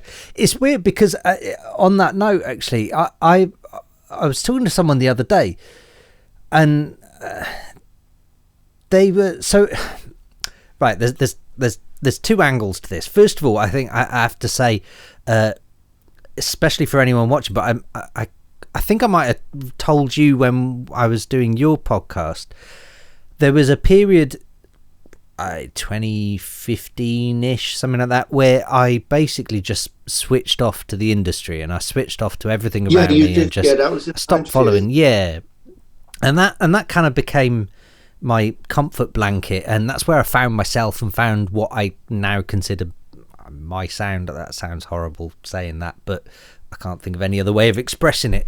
But I remember really just that's where I felt comfortable, basically.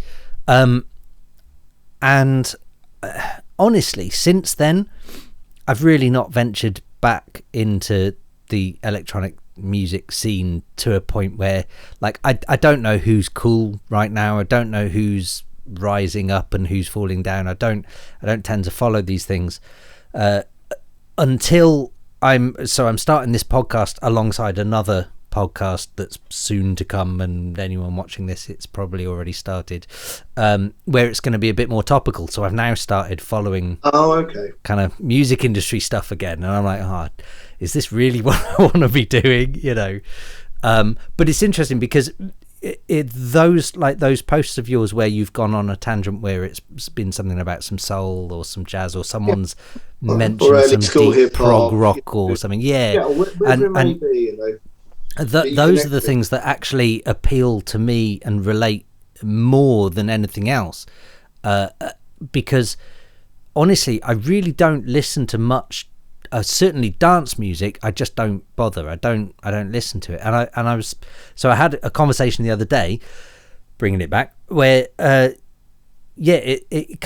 dawned on me that I really don't listen to music from artists in my field. I don't have the time of day for it. And going back to Spotify, where they curate playlists and stuff, there's a playlist that they do called Not Quite Classical, and it's basically real music in the style of classical music.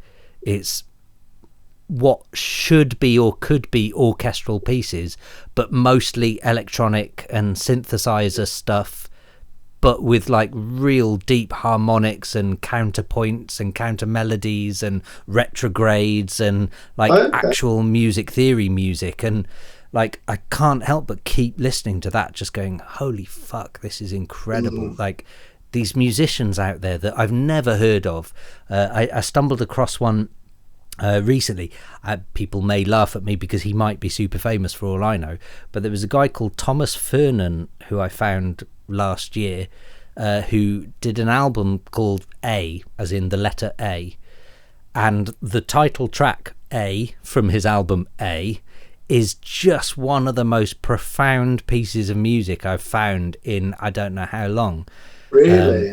Okay. Yeah, and it's just that these things, it's a piece of classical music basically, but it's just fucking incredible. It's heart-wrenching, and like, yeah, I've just found myself going down that road these days, and I just don't like, I have no interest in dance music, even though that's my job. Do you know what I mean? Do you ever find yourself in that direction? Like, I'd rather listen to some reggae or something than anything else. I mean, you know? Yeah. When I'm listening to music in my car or whatever, it's like, it's not dance music, you know. And like, but where my relationship with dance music really kind of like sort of converges is that what I love more than anything is going down the rabbit hole with certain artists, finding other artists. You know, it's similar, but I like to do it like myself, and I like that I've discovered. And like you just said, this guy might be really famous. I don't know, but you discovered him for yourself somehow. You know, so it's all even. So it's going to be you've got that. You're invested because you feel like you've discovered him, even though you didn't. Do you know what I mean? Even though that he's like super famous, but you know, the fact of the way you discover these people would be like indirectly someone playing you something, then you listen to something else, or you follow a label, and then you start going, you know, it's not like in their top 10 sales, but you like another track, but you kind of like, it's like dot to dot to dot to dot, and then all of a sudden you find this like absolute work of genius from someone that was like... This is the thing, I've always sung the song of MySpace. MySpace was amazing, wasn't it? Like, didn't you find like you'd so, you know, I would go on Meet Katie's MySpace page, and he would have his 5 tracks or whatever in the music player, and I'd be like, yeah, this one's a banger, this one's a banger. Oh, I'll see who his top friends are, and I'd go down to Meet Katie's top 10 friends, and you'd see, oh, Dylan Rhymes. Oh, I don't know Dylan Rhymes. I'll click on that profile, listen to some of his music. Oh, these are bangers as well. Amazing. I'll give him a like or a follow or an ad or whatever it was we did with MySpace. Was it ad? Yeah, you'd add them as a friend or something, I think. I can't remember. I loved MySpace. Yeah, it was great. And but that for people who loved music and musicians, it was an incredible website, because you had the music right there all on one page, and basically, let's be honest, the top 10 friends box was like, you could choose who your top 10 friends were, basically, who you would publicize as your top 10 friends. And let's be honest, they were usually someone in your circle of DJs or producers or record label or whatever. And so there was a good chance anybody stumbling onto the Meet Katie MySpace page, there was a good chance that any one of your top 10 friends would basically be someone from Lot 49 or whatever it was at that point, you know. And so your little crew of people. Yeah, it was always your crew basically, and then you'd go, oh, I like this guy, oh, I like his music. Click on whoever his friend was, and you could just discover these new artists. Oh, they were new to you anyway. And I felt like that was all lost when MySpace went down the shitter and Facebook became king. We really lost that, and we never got it back. We never got anything, whether it be Twitter, whether it be Instagram. Right now, to this day, and this again is where I sort of I feel like I'm a championing Spotify a bit too much here, but honestly, it's the only platform where I'm able to go, I like this guy who sounds similar, or who else is going to be in this category or whatever. And I find myself, like, it takes a while to get used to, but I do find myself going down a rabbit hole in Spotify and finding just random artists. In fact, the one I mentioned earlier on, Thomas Fernand, that was off the back of that Not Quite Classical playlist, which I found off the back of some other track that I liked, and it sort of says in the bottom, features in this playlist or whatever, and you go, oh well, I'll go to this playlist, and then you just find these random new artists and stuff. And I think Spotify is probably the closest thing we have today to what we had with MySpace, and I feel like there's huge room for something to happen there, because no one else has done it. I hadn't considered until you just said it about MySpace, about you had friends, you had like a music player, you had your likes, you had your feed that you could say, or you can talk. I mean, back then it used to be almost like a blog. You could actually go, today, blah, blah, blah, blah, blah. You know what I mean? It's like, because it was so sort of like, it was so sort of, it moved over so quickly. Whereas like with Facebook, it's like, I will literally sometimes, like I'll go a week without looking at it. I'm one of these people that I do go off the radar. I just like, life gets better than me, and I've got a million other things to do. Like, I've got nothing to promote, I've got nothing to say, so I won't go on there. I only really go on there I'm the same. Yeah. Just like, I have to want to engage. If I don't, I won't do it because I feel like I should. I just won't do nothing. But you're right. It was like, you had the little player that you could play your music. You had your top, and also it wasn't like, I mean, my Mark Pember page, I'm up to my limit. I have to delete people to add new people, right? Which is like, I know it sounds ridiculous. It's not because I've got 5,000 mates. That's not what it is. I've probably got like maybe like, I mean, 3, maybe more than 3. I only need 10. Yeah. But I mean, I probably got, like with extended friends and people that I've met through music and travel, probably, I mean, even pushing it is like 1,000 people, right? I mean, that's pushing it, right? That I'd be like, I remember you, I've probably only got like 500 people that like I could call them. Do you know what I mean? You know? But I'm up to my limit. So, I mean, a lot of those people that like their friends are friends, do you know what I mean? It's that when and also they must people must look at, like, the way Facebook is that like, I only post stuff on Meet when I don't mean, I'm certainly not trying to talk about myself in a third party. My Meet. No, I get what you're saying. To separate the two. I don't want to sound like a dickhead. I do the same, and I talk about Dom Kane, which is weirder because that is my name. Your name. But I talk about Dom Kane as though it's like this separate entity. And if I ever mention the name Dom Kane, I'm talking about the music profile persona. Yeah. It's a bit easy for me, actually, because it's harder for you. Whereas, so I only post stuff on there. I never post my personal stuff there. But on my own page, I mean, unless you want to see me take my dog out for walks, my children, me talking about who I think is going to win the fights that week, and either some jazz or punk rock. It's like, my page is like, or the odd story about always ends with me getting hurt. or 4. You know what I mean?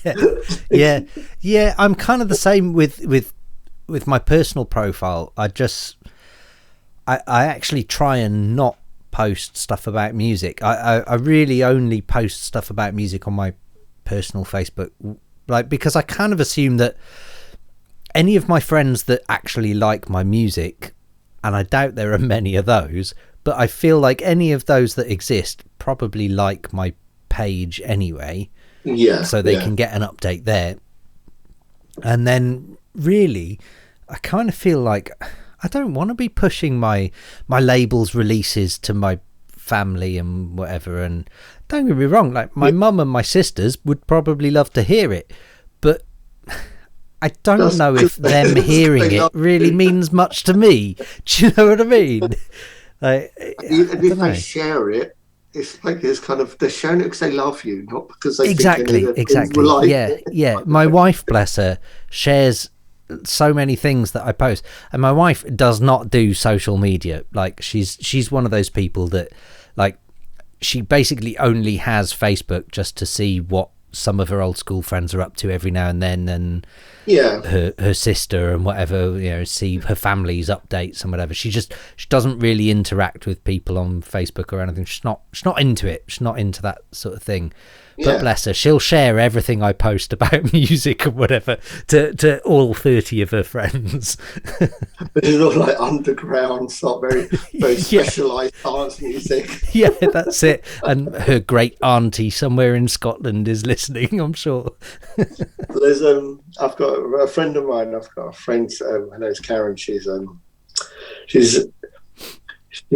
like 10 years older than me, but she's 20 years younger than me with like her energy and like the way that she is.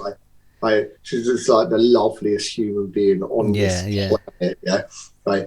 And when I post stuff about music, she can't help herself. She goes, "No, I love you to death, Mark, but this is rubbish." And she's like, "Why can't you listen to the Lighthouse Family or something good?" Jesus. But she means it from the out. She go like, "I love you to death, but this is rubbish." Yeah. This is my career. Yeah. You know what I mean? It's funny that, like, so I posted something on my page yesterday. I had a bit of a laugh because, have you heard of DJ Carnage, and have you seen the tweet that's going around at the minute? No.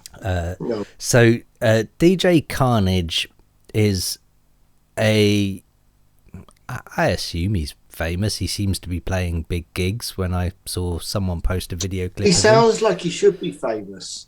Yeah. I mean, for all I know, you know, he could be huge. But so he plays big events. There was a video that someone showed me because I went, "Who the fuck is this guy?" And someone said, "This is what this guy is," and sent this clip, and it was a clip of him at a gig in some arena. It looked like a huge event, whatever the case. Wow. Massive event with big CO2 cannons and whatever, pyrotechnics, and some, and he took out 10 grand in cash, dollars, and threw it out to the crowd, and that was his big sort of, I don't know what you call that, is it thing? Like that, a special skill? I don't know. but that was that. So, and it's one of those things where I watched the video and I'm like, why? Like, that looks like a big arena in America.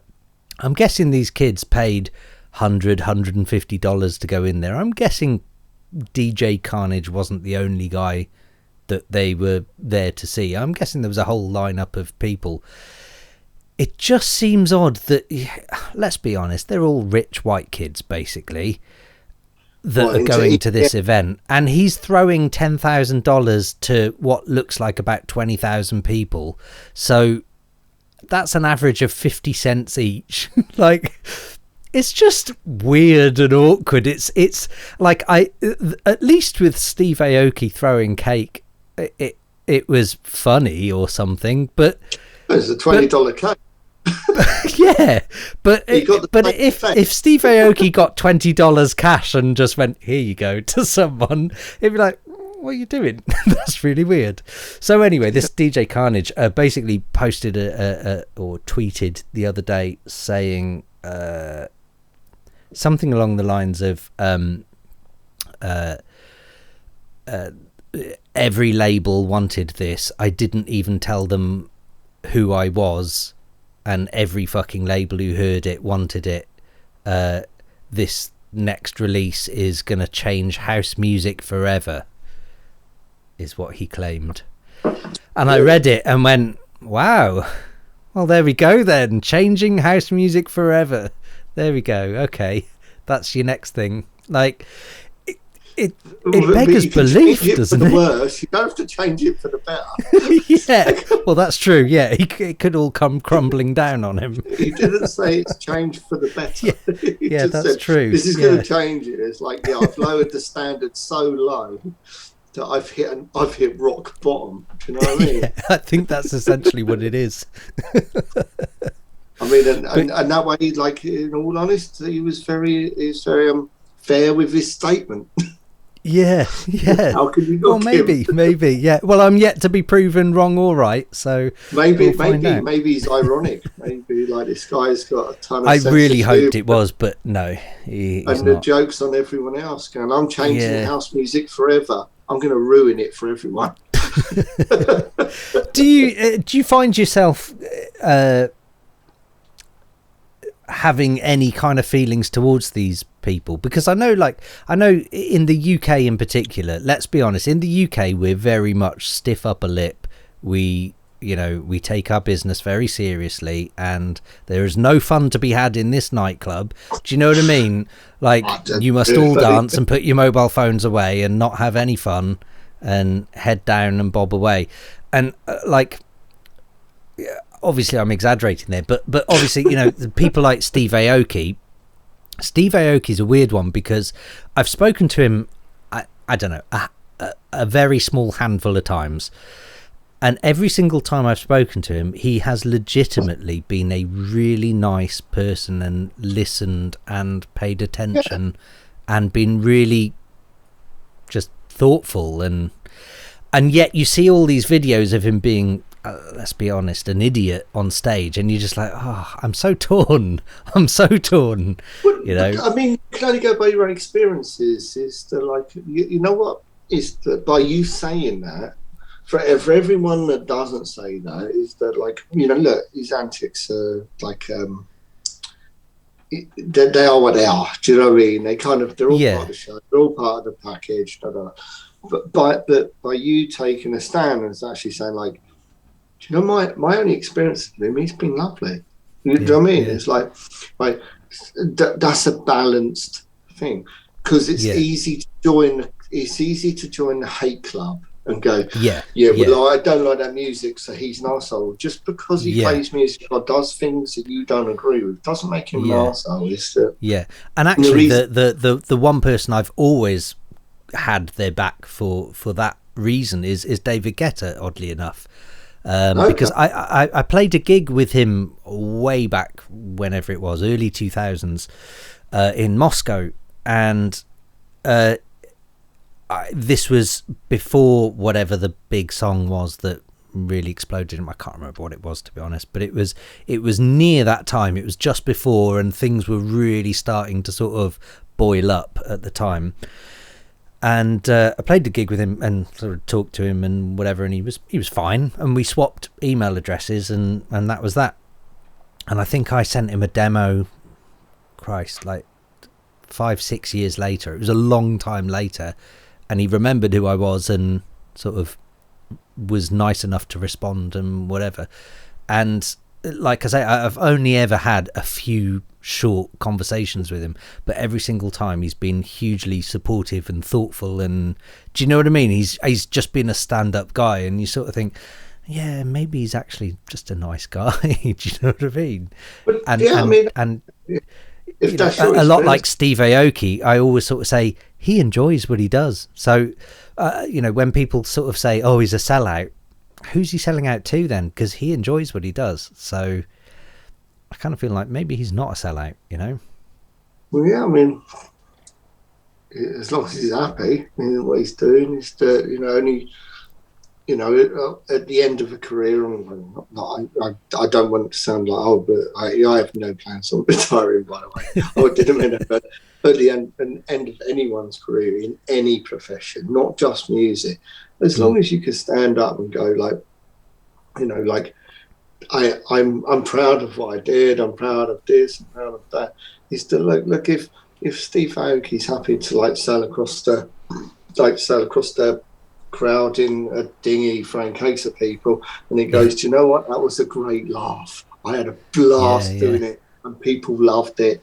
And he looked at it from the perspective where he was sitting in the raft and he was throwing the cakes, and he just went, this was fantastic. Do you know what I mean? It's like, that's all you got. Do you know what I mean? If you turn around and go I've had a career and I just done, like we were saying earlier, like when we first started speaking about, I'd done everything everyone said and it didn't work out and it was a pile of shit. Do you know what I mean? It's and you have no kind of there's nothing organic about this me as a person. This is what I love doing. Yeah. Do you know what I mean? I love playing music that made people mosh pit and crowd surf and Well, that's it. And I remember. You have to respect. Even if absolutely. you don't him, you have to respect the success. Yeah. Do you know what I mean? Because you can't knock that. You can't knock that. No, that's it. And I've always sort of said to people, anyone who's sort of starting out in this industry, the one piece of advice that I've always given is make sure you pick a genre or a style or whatever that you genuinely love, because there's a very good chance you're going to fail. There's a very good chance that you're not going to be this huge world-changing success. And if that becomes the case, then at the very least you're going to be able to look back at your body of work and go, do you know what, I'm glad I did that. And that's the only bit of advice I can ever give people. Well, I mean but like you obviously got your words of wisdom. Mine are when people go about your success is to I don't view myself as successful. I view myself as established. Yeah. You know what I mean? Because if you spend enough time doing anything, you become established. Do you know what I mean? Yeah. I mean, I think from my perspective, and successful is a subjective thing, isn't it? Exactly. In my view, I think having a roof over your head and a food on a plate is successful, no matter what you do. Then if you got those, you're a success. Yeah, I mean, anything above living life that I never dreamt that I would travel. I can say that the biggest success in my life is that I've got to travel.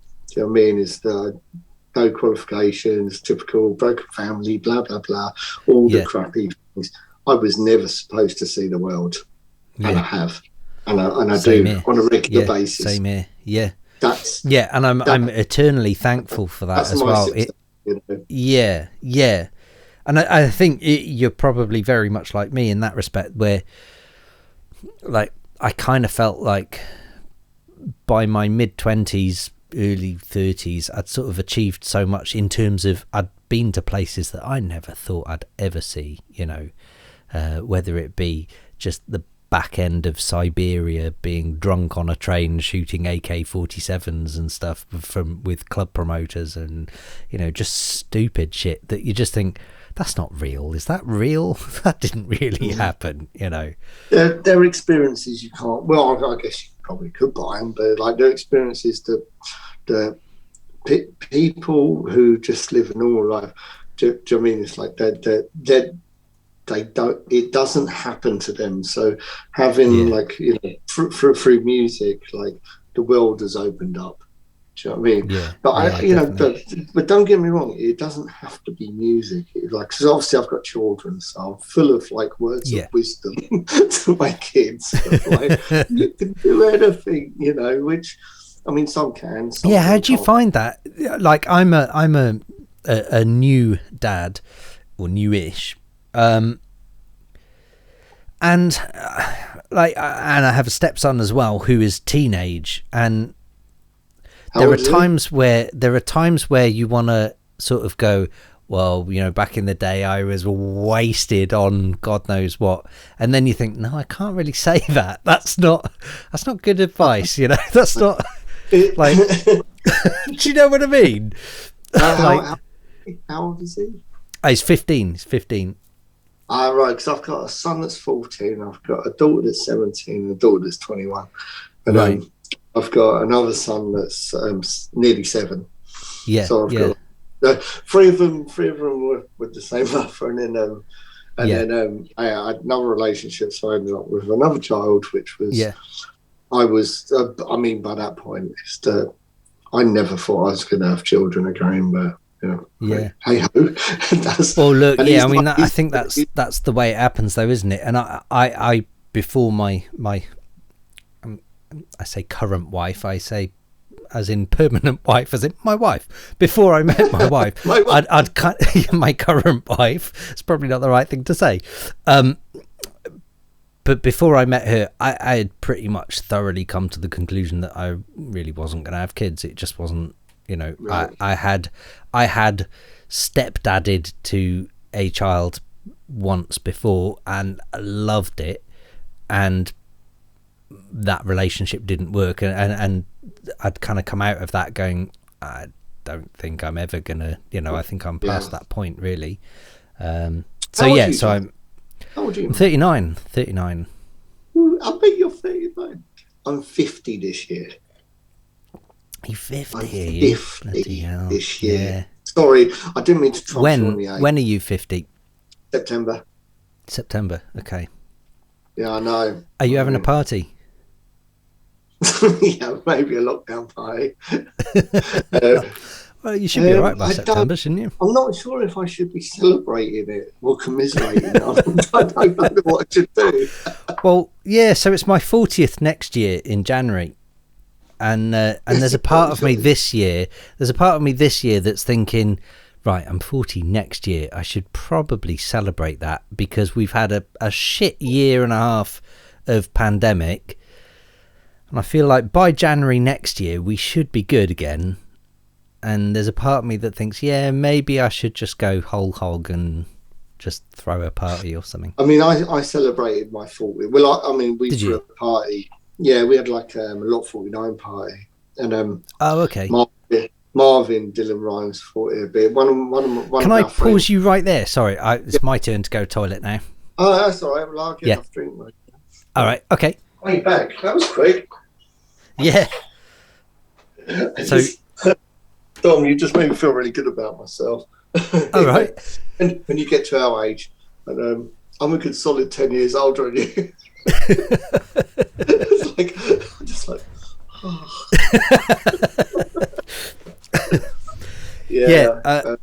God, I'm drenched now. So I don't know if you know, I built this cabin that I'm in at the minute. I'm in a cabin. I don't know if it even. I saw when you were building it. No, I remember commenting on it. It's like you built it yourself, didn't you? Yeah. Because why wouldn't you? Like a fucking psychopath. You're a man. It's like, we don't know boundaries. Yeah, that's what it is. It's just stupidity, really. Studio looks fun. Mate, I have to say this. Studio looks off the hook, dude. Cheers. No. Because I saw as you were building it, I was following you week by week as you were building it. Yeah, I followed the whole thing.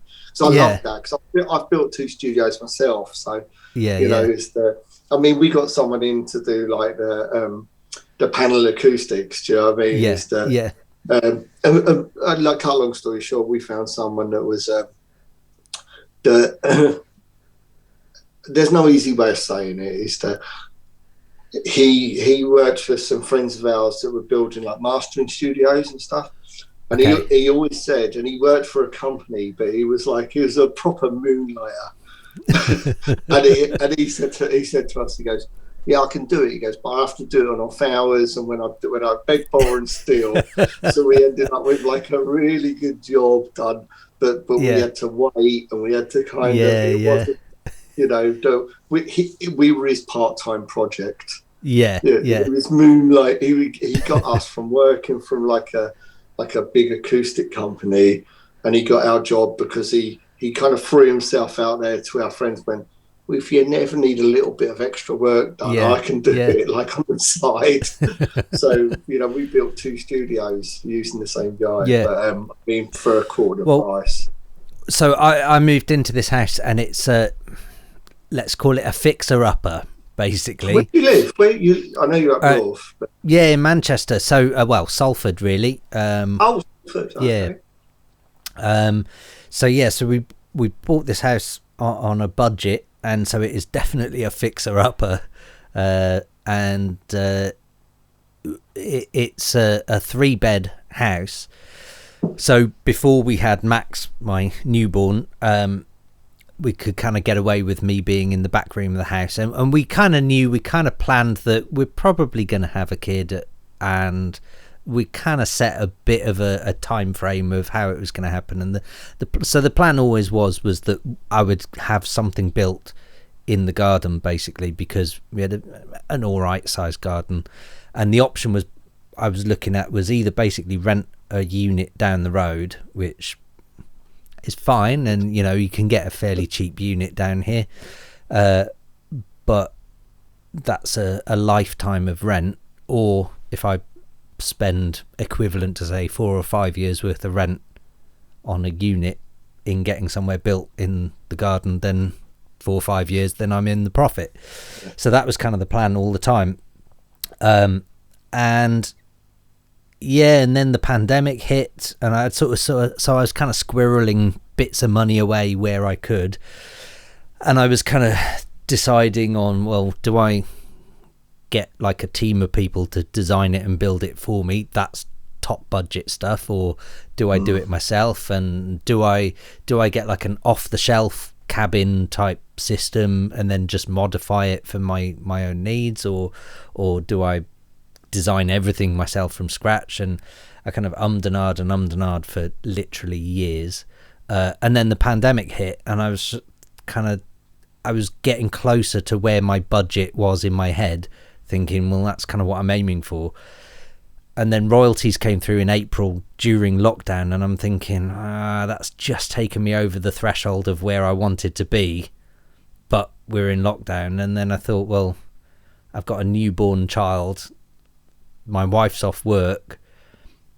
Do I spend this money on surviving, or do I just make a go of it and see what happens? So I kind of ummed and ahed for a couple of weeks, and then just thought, you know what, fuck it, this is what I'm going to do. I'm just going to go for it. And so I became a landscaper, a builder, a carpenter, a plumber, electrician. A plumber, electrician, yeah. So literally everything from scratch. I've had to divert electrics from the house under the patio and everything, and reroute all of that.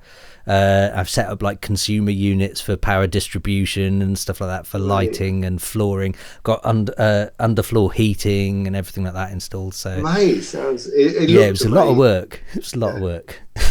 Yeah, no. I mean, I think I basically at the time I was like, I am so impressed, because I knew I'd watched you build it from the ground up with like, but walking into the space, I mean, it means so much more.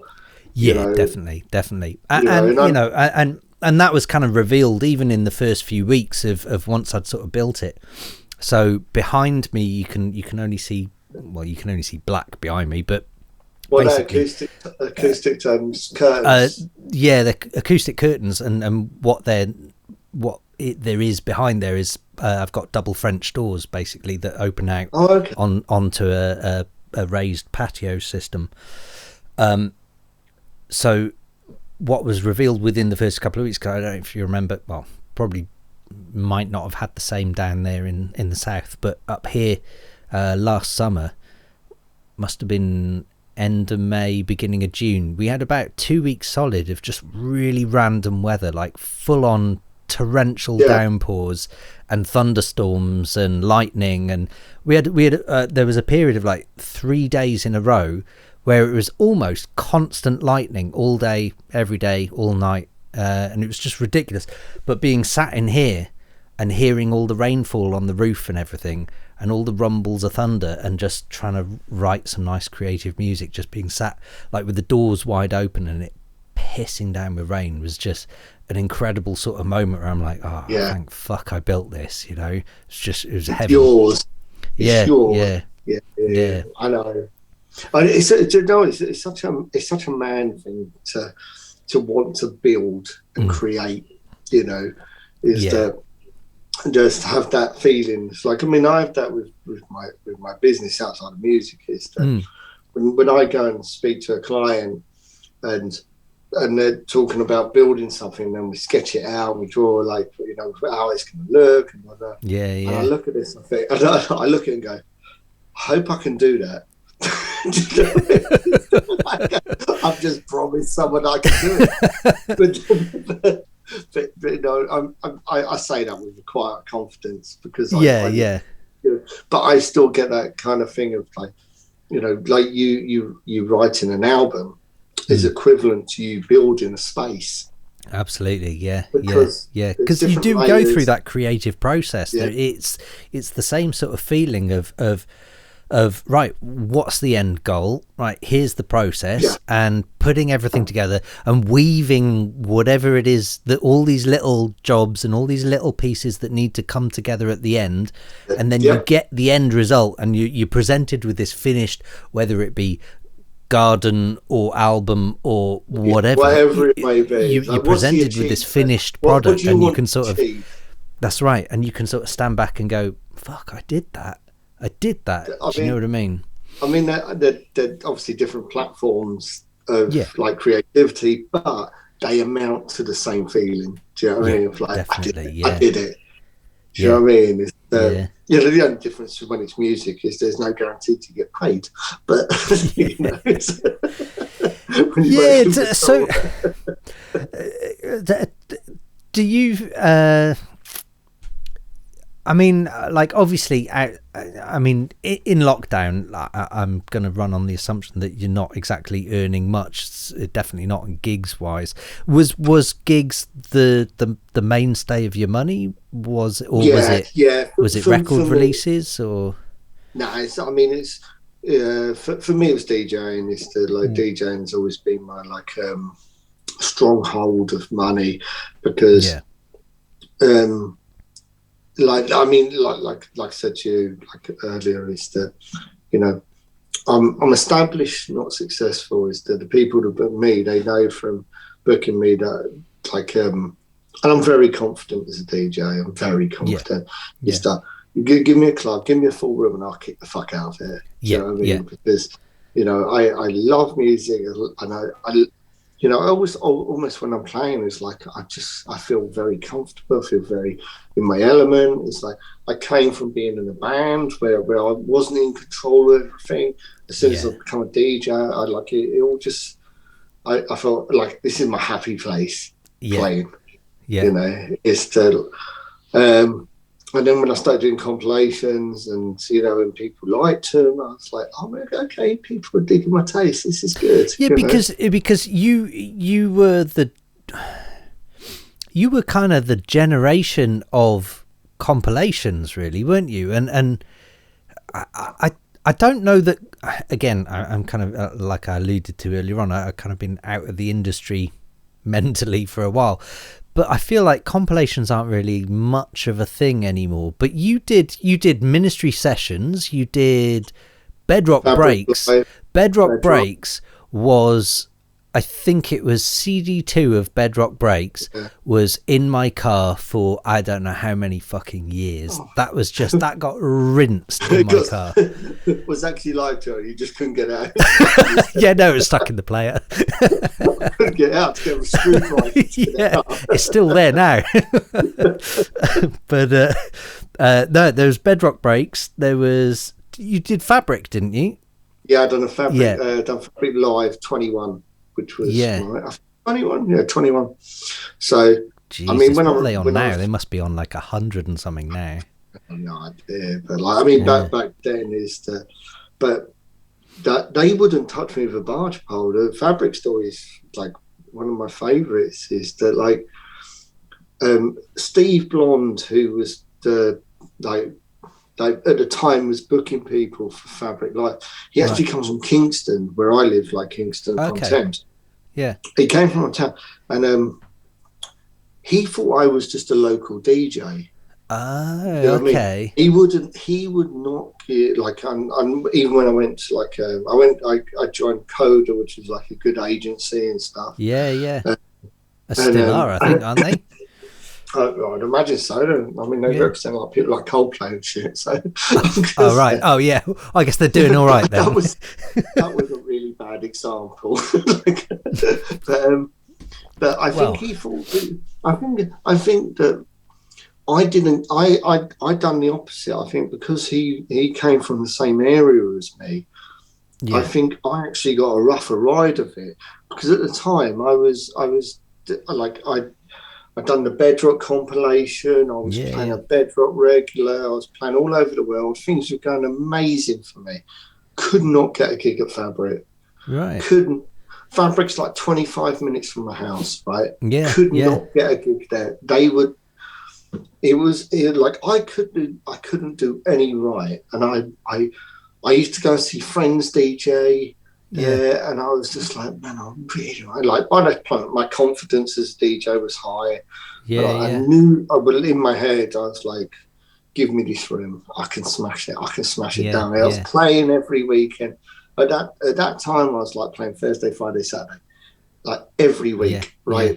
Yeah. And I feel like musically, you were made for Fabric, right? And they would not touch me. They wouldn't. Right. I could not get a gig, and I think it was because Steve Blonde he always viewed me as a local DJ because he came from the same town.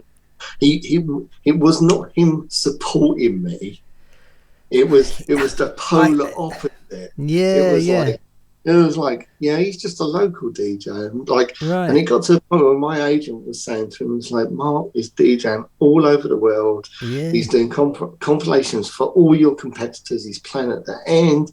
He's playing at Ministry. He's playing at Bedrock every Thursday night. You know, he's done a compilation for Bedrock. You know, it's like his tracks are like charting in all the dance charts. Yeah. Could not get a gig, right? And then when he finally offered me a show, I don't know what. I remember, this will make you laugh. I was in Millets. Have you heard of Millets? Yeah. The camping shop. Yeah, buying a tent. And I remember it like it was yesterday. I was buying a tent, right? Because I was playing at a festival. And they said, bring your own tent. I didn't own a tent. Right? and at the time when I was trying to find this, trying to find a tent, and it was just like, this is bullshit. I've got to buy a tent. But there was the thing. It was so remote. You had to stay in a tent, and it wasn't like the type of festival where they put you up. It was like, a fucking tent, really? Right? And then my agent at the time phoned me and he said, I've got great news. I've got you a gig at Fabric. And I was like, really? And I said, oh, what, Steve has come around? It's like, after all this shit for all these years, I wanted to play. I said, go tell him to fuck himself. Shit. Right? And Tom, who was my agent, went, are you fucking kidding me? He goes, dude, I've been working on this for years. And I said, no. Tell Steve to go fuck himself, because I was getting really frustrated buying a tent. Right? Right? And at that point, I thought, I've lasted this long without Fabric. You know? It's no longer my holy grail. I do not give a shit. Fuck them. Fuck them. Right? I've begged for gigs there. Jesus. And it's like, now it's like I've worked so hard for like probably 10 years and I just went, fuck. And that's what I said to him, go tell him to fuck himself. Within 5 minutes, I'd phone rang. I was like, hello. He goes, hey, Mark, it's Steve. And it was Steve from Fabric. And he called me. And he goes, what's the deal? Go fuck yourself. And I said to him, what I just said to you, I said, I've been so desperate to play at your club for years and years and years. Like, I was like, what have I had to do? I've had to prove myself 10 times over. Like, I see people playing at your club. Do you know what I mean? That you like mates and mates. It's like, I grew up in the same area as you. We have so many mutual friends, and you just ghosted me for so long. Like, what the fuck? Do you know what I mean? I've worked so hard. It's like, why don't you throw me a bone? And he went, I'm really sorry, you're right. And I just went, and he went, do you want the gig or not? And I went, yeah, I'll take it. Brilliant. And then within 3 months of him giving me that first show, like I mean, it played out exactly the way I knew that I knew the London crowd. I knew that, like, with the way that I played, with the energy I played, I knew that the style I played, I knew it worked. Yeah. And then within 3 months, I was playing there regularly. And then he called me, not my agent. He called me and just went, "Do you want to do a compilation for us?" Yeah. So I did, like, it happened really quickly from me from getting my first gig at Fabric. And also testament to Steve as well is that, like, by the time I actually played there, I was ready to play, you know. And also he put me in room 1 on my first gig. Right. Yeah. I mean, it just like, it didn't room 1 now. Correct me if I'm wrong. Room 1 is the downstairs, right? Yeah, with the main room. Yeah, with the stage at the end. Like, because I've only been to Fabric a few times. And room 1 is the downstairs. Yeah, because I think he was like, "Oh yeah, you're confident. Let's see what you're doing." You know what I mean? It's like, and I just, you know, with full respect, it's like I couldn't have asked for more. Yeah, and it ended with a happy ending, but it could have easily. When I went, "I'll tell him to fuck himself," it could have easily. That could have gone so wrong. Oh, I tell you what, it has gone wrong for me before. I released my third album, which was my successful album, like afterwards, but I didn't know at the time. Yeah. And I sweated guts to get the album the way I wanted. And DJ Mac had been promising me like a cover shot, and it was like that was my other like big tick list. I had 3 things: play at Fabric, play at Brixton Academy, and get a cover on DJ Mac. They were like my bucket list. Holy Trinity. Yeah. And I remember I released my third album. Like, my label, King Size Records at the time, phoned me up and he said, "Oh yeah, we've got." He said, "I couldn't get a cover shot." You know, I mean, it must have been like golden age of fucking dance music. It's like I couldn't compete with Danny Tenaglia. Do you know what I mean? And he says, "Oh, it's going to be you and Crafty Cuts discussing the pros and cons of breakbeat." And I was like, I couldn't think of anything worse. I just said, and then Carl Lehman just taken over. I said, "Tell him it's a hard pass." thinking with like this like stupid confidence that like every time I told everyone else to go fuck themselves, they'd come out with like this counter offer. And he came back and went, "Fine," and he just give Crafty Cuts 4 pages. Oh, shit. Which was supposed to be both. Oh shit! It doesn't always. That confidence doesn't always work. Well, yeah. Funnily enough, there was almost bringing it full circle here. So I was talking about that DJ Carnage earlier on, and someone commenting. So I took a screenshot of that tweet and posted something the other day saying something along the lines of, I just want someone to love me as much as DJ Carnage loves DJ Carnage, and someone had commented going, how does it even get like this? Like this guy being so up his own ass where he thinks he's going to change house music forever. And I actually replied to that saying, well, I kind of feel like, reading it, I feel like there was an element of that in me, hopefully nowhere near to that level, but there was an element of that when my career first took off, when Paul signed me to Fat. And the whole, at the time, Chew the Fat was really one of the biggest breaks nights certainly in London, if not the UK. Yeah. It was a brand. It was a fantastic brand. Yeah. And so when I got signed to Fat Management and Paul was telling me, this is this is the next big thing. You are the next big thing and whatever. I kind of believed it for a while. It got to a point where I think because I did a couple of remixes for various labels, and again Paul was going, this is the stuff we want, brilliant, whatever.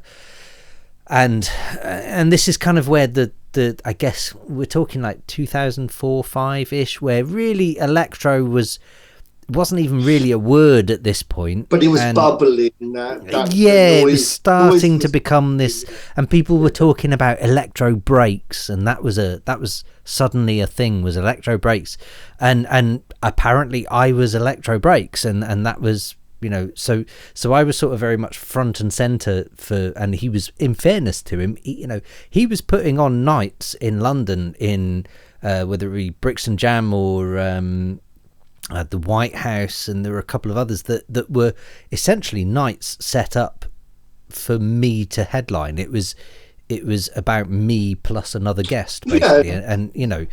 And there was definitely a period where I kind of felt like I could quite easily turn around to people and go fuck yourself, and not recommended. No, I know there, and I can't think right now. I can't think of an example, but I know there were definitely a couple of people that I must have maybe not said "go fuck yourself," but probably said something that essentially meant the same thing. And I remember, so in this comment that someone said about the DJ Carnage thing, someone had said, how does it even get like this? And I replied saying, I distinctly remember a period in my early career where this could have happened to me, but thank fuck I've got some good solid friends and family who would bring me crashing back down to earth at any given opportunity, and I'm eternally grateful for the fact that I've got, like I say, friends and family who will just take the piss out of me for anything that they want. And I'm so thankful for that, because that's what really sort of kept me on planet Earth, basically. Because did you find, like, being able to say "go fuck yourself" to the head of Fabric Live, that's got to be like on a lot of people's wish list, just to be able to say "go fuck yourself" to that person. Do you know what I mean? It wasn't those two. It's just more of like I hate shopping for camping shit. It got me a really bad moment. Normally it's like I'm just sitting there thinking, I hate camping, right? So it's like, if that conversation hadn't have happened while I was shopping for camping gear, I probably would have went, I'll take it. I'll do it. But I also think that, like, I think that all that like little pent up anger, it was just like, because I was playing everywhere else in the city that I lived, and I was doing well, I was pulling numbers, and I was doing compilations, and everything was going great, and they just would not touch me with a barge pole. That's really weird, because I kind of I just feel They were, but the thing was, as soon as I think, do you know, I always admire this about like what happened. Like I remember it like it was yesterday, because my agent was like, he goes, "Are you kidding me?" He goes, "I ain't gonna tell Steve Blonde to go fuck himself." I said, "No, you don't. You say Mark said." Yeah. Tell him what I said. But then he phoned me straight up, and do you know what? He's like, as soon as I had like a few minutes talking, and I think that was the moment that he realised that I was desperate to play that club. It wasn't I thought that I was better at it. I think I was so. That's a fair point. Do you know what I mean? I think hearing it from me, it was like, Steve, what the fuck have I had to do to play at your club? This was this is like my holy grail. This is my bucket list to play at Fabric.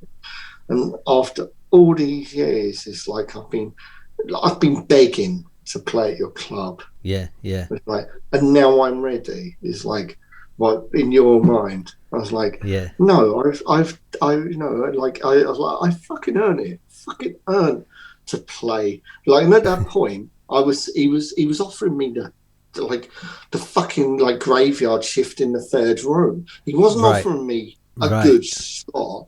He was like throwing me a bone. Do you know what I mean? I was like, fuck yourself. No.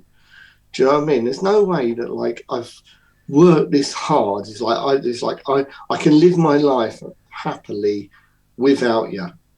Do you know what I mean? But I need to tell you that like I've been upset because I keep getting knockbacks every week. Do you know what I mean? Like, surely you can find something. I'm already like, you know, at that point. And do you know what secured it is? That at that point, I was running a night called Hum with Rennie Pilgrim in London. I know Hum. Yeah, I remember. Yeah, and we started above a Chinese restaurant in Chinatown on a Thursday night, and I think it was £5 to get in. Yeah, and it was just like a mate of mine had like a little bar above a Chinese restaurant. Yeah, so we used to throw parties there, and I think this was a clincher with Fabric. Is that we grew from doing like Thursday night for like 80 people. I don't say 80 being generous. It was probably like 50 people. 80 you could squeeze into on a Thursday night, right? And then we moved to the Fortress, and the Fortress was where they used to do Haywire and like Sabres of Paradise and these like really cool like Weatherall nights and that. And it was super underground. And Steve Blonde, who used to put the shows, he asked my agent if I'd put him on the guest list for our night, and I said yeah. And it was the guest list was closed because the club was capacity, and he had to queue, and he didn't even go in because the queue was too long. Oh shit! And I think that was the clincher. I was thinking, it's like that DIY. It's like, don't need you, gonna do it anyway. Yeah. You know what I mean? And like, but I think that was the thing, and that we were doing. I think it was my Bedrock launch party actually. Right. Yeah, but we done like our own like private party. I mean, I think it was big. It's like 500 people, but it was packed. But it went on till 9 o'clock in the morning, so it was always it was a late nighter. And I think all of those little things like came into play where it was just like, it's like it was good. I was getting to the point where it was like, I get it. You don't need us. Do you know what I mean? It's going on. It's working, and it's always a little bit better. You know, it's like you know, it's like a relationship. It's like you either do you want to be the one chasing, or do you want to be the one chased? Yeah. You know what I mean? The moment you turn around, you go, I'm not chasing you anymore. I'm done with that. You know what I mean? It's like a relationship, and as soon as you do that, you become more attractive. Did you get Brixton Academy? Yeah. I played there. Okay. Carl Cox and friends. I played with Carl Cox. Oh shit! Did you? When was that? Yeah. Oh, it was years ago. It's like I got that budget. I didn't get the main room. But I got it because I used to. Do you remember they used to do Carl Cox and Friends, and they used to open up all the rooms, the whole place. I don't remember that being in Brixton Academy. But they used to do, because the foyer is beautiful. Like as you go in Brixton, it's called the O2 Arena now or something. Yeah, probably. Right? But I mean, I'd been. It was on my hit list because I've seen Rage Against the Machine now. Mate, I've seen so many bands there. Yeah. Soundgarden, Fugazi, and all these. So I lived just outside of London in Buckinghamshire for all of probably a year, 18 months, and in that space, I must have seen at least 30 bands in Brixton Academy. What a venue! What a venue! Still love it. Yeah. One of the best venues, like, because it's on a slope. Yeah. And you can see the stage from wherever you are. Whereas a lot of venues don't have that. And I mean, the capacity is like 5,000, and it's a big ass venue. It's massive. Yeah. But yeah, I mean, I played there. I've been there, done the foyer. I didn't do the main room because I mean they had like superstar DJs at that point. Or Carl Cox for a start. Yeah, well, it was his night, so I was happy to be asked to play his night. Obviously, another hero. I don't take this the wrong way, but I'm surprised you actually got asked to do a Carl Cox and Friends night, actually, because I wouldn't have, if I was putting together a Carl Cox night, I wouldn't have ever thought room 2 or 3 would be breaks orientated or techno or anything of that kind of line. It was more techno orientated breaks. I mean, Carl Cox has licensed some of my music for his compilations. I got to meet with Burning Man, which is the weirdest thing. But I mean, he's one of my heroes, you know. Because same here. He's just, you know, he's a household name, isn't he? He's been there since day one, you know. But never sold out, never like given up. Do you know what I mean? Always done his own thing, just like solid, you know. I'm a massive Carl Cox fan. And owns a racing team as well. You can't go wrong. Oh, really? I didn't know that. Yeah, if I remember rightly, he's put some serious money into a racing team. Yeah. Good for him. In fact, there's a few people in the music industry that have done that, I've noticed over the last few years. Another friend I say another friend, Carl Cox isn't a friend, I wish he was, but a friend of mine, Dirk, who owns do you know Brainworks, the plugging company? Yeah, of course. Yeah. So Dirk, who owns Brainworks, he's heavily involved in the whole race scene. Really? Yeah. I had a mad thing. I don't know if it's true. I'm just totally gossiping now. Do tell. I had like a Swedish house mafia invested in a ski lodge. I don't know if that's true. I might just be spreading rumours. That sounds like something they would do. I don't know any of them. And funnily enough, Steve Angelo, I spoke to a few times. Because again, when sort of where you and I have sort of crossed paths, it's a weird thing, because I was thinking the other day, I was like, how do I even know you? Like, I know you from you being Meet Katie, but like I was trying to think about at what point did we even, like, because we really didn't meet properly until Boomtown, which was 2014, 15, 16, 15, something like that.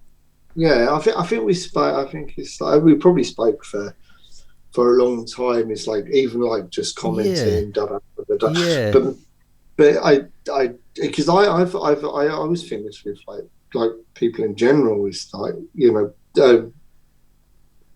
I think where we kind of like struck a chord was probably the moment that I realised that you knew who I was, and then I knew. And do you know what I mean? Like, when someone goes, I know who you are, I go, oh well, I know. You know, it's like obviously Paul Arnold. I know your career. I know.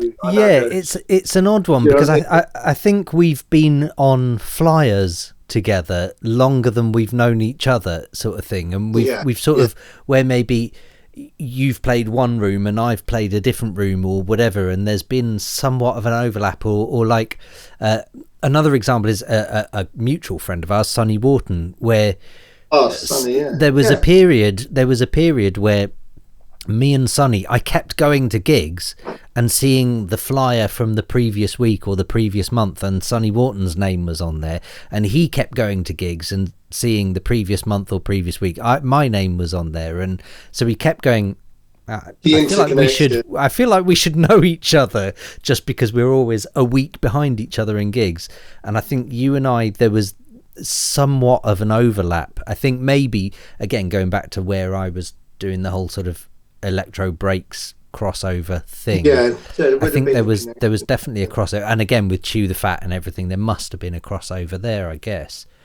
But yeah, I mean, it's weird you say Sonny. Sonny's another example. Is that when the first time I spoke to him, we spoke for hours, and I felt like I'd known him forever. Do you know what I mean? Yeah. And I mean, we had the same thing when we started actually talking. Is that like, it was like, oh my god, you know, blah, blah, blah, blah. It's like clearly, because we're doing a video cast now. And it's been 3 hours. It's a good time, man. It's like, if you can do 3 hours straight and like you don't run out of stuff to talk about, it's a good thing.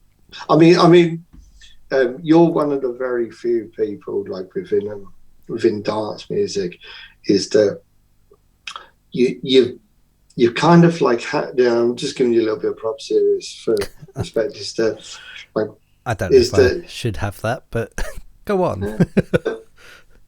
Like, you've got the technical ability to do the things you're doing now. It's like, do you know what? It'd be great to speak to someone. It'd be great to have conversations, to humanize people. Do you know what I mean? It's like, I mean, I don't know with the podcast, but not to the level where you're taking it now. But is that not knowing any boundaries is a good thing. Do you know what I mean? Is that like that there isn't anything that you won't tackle.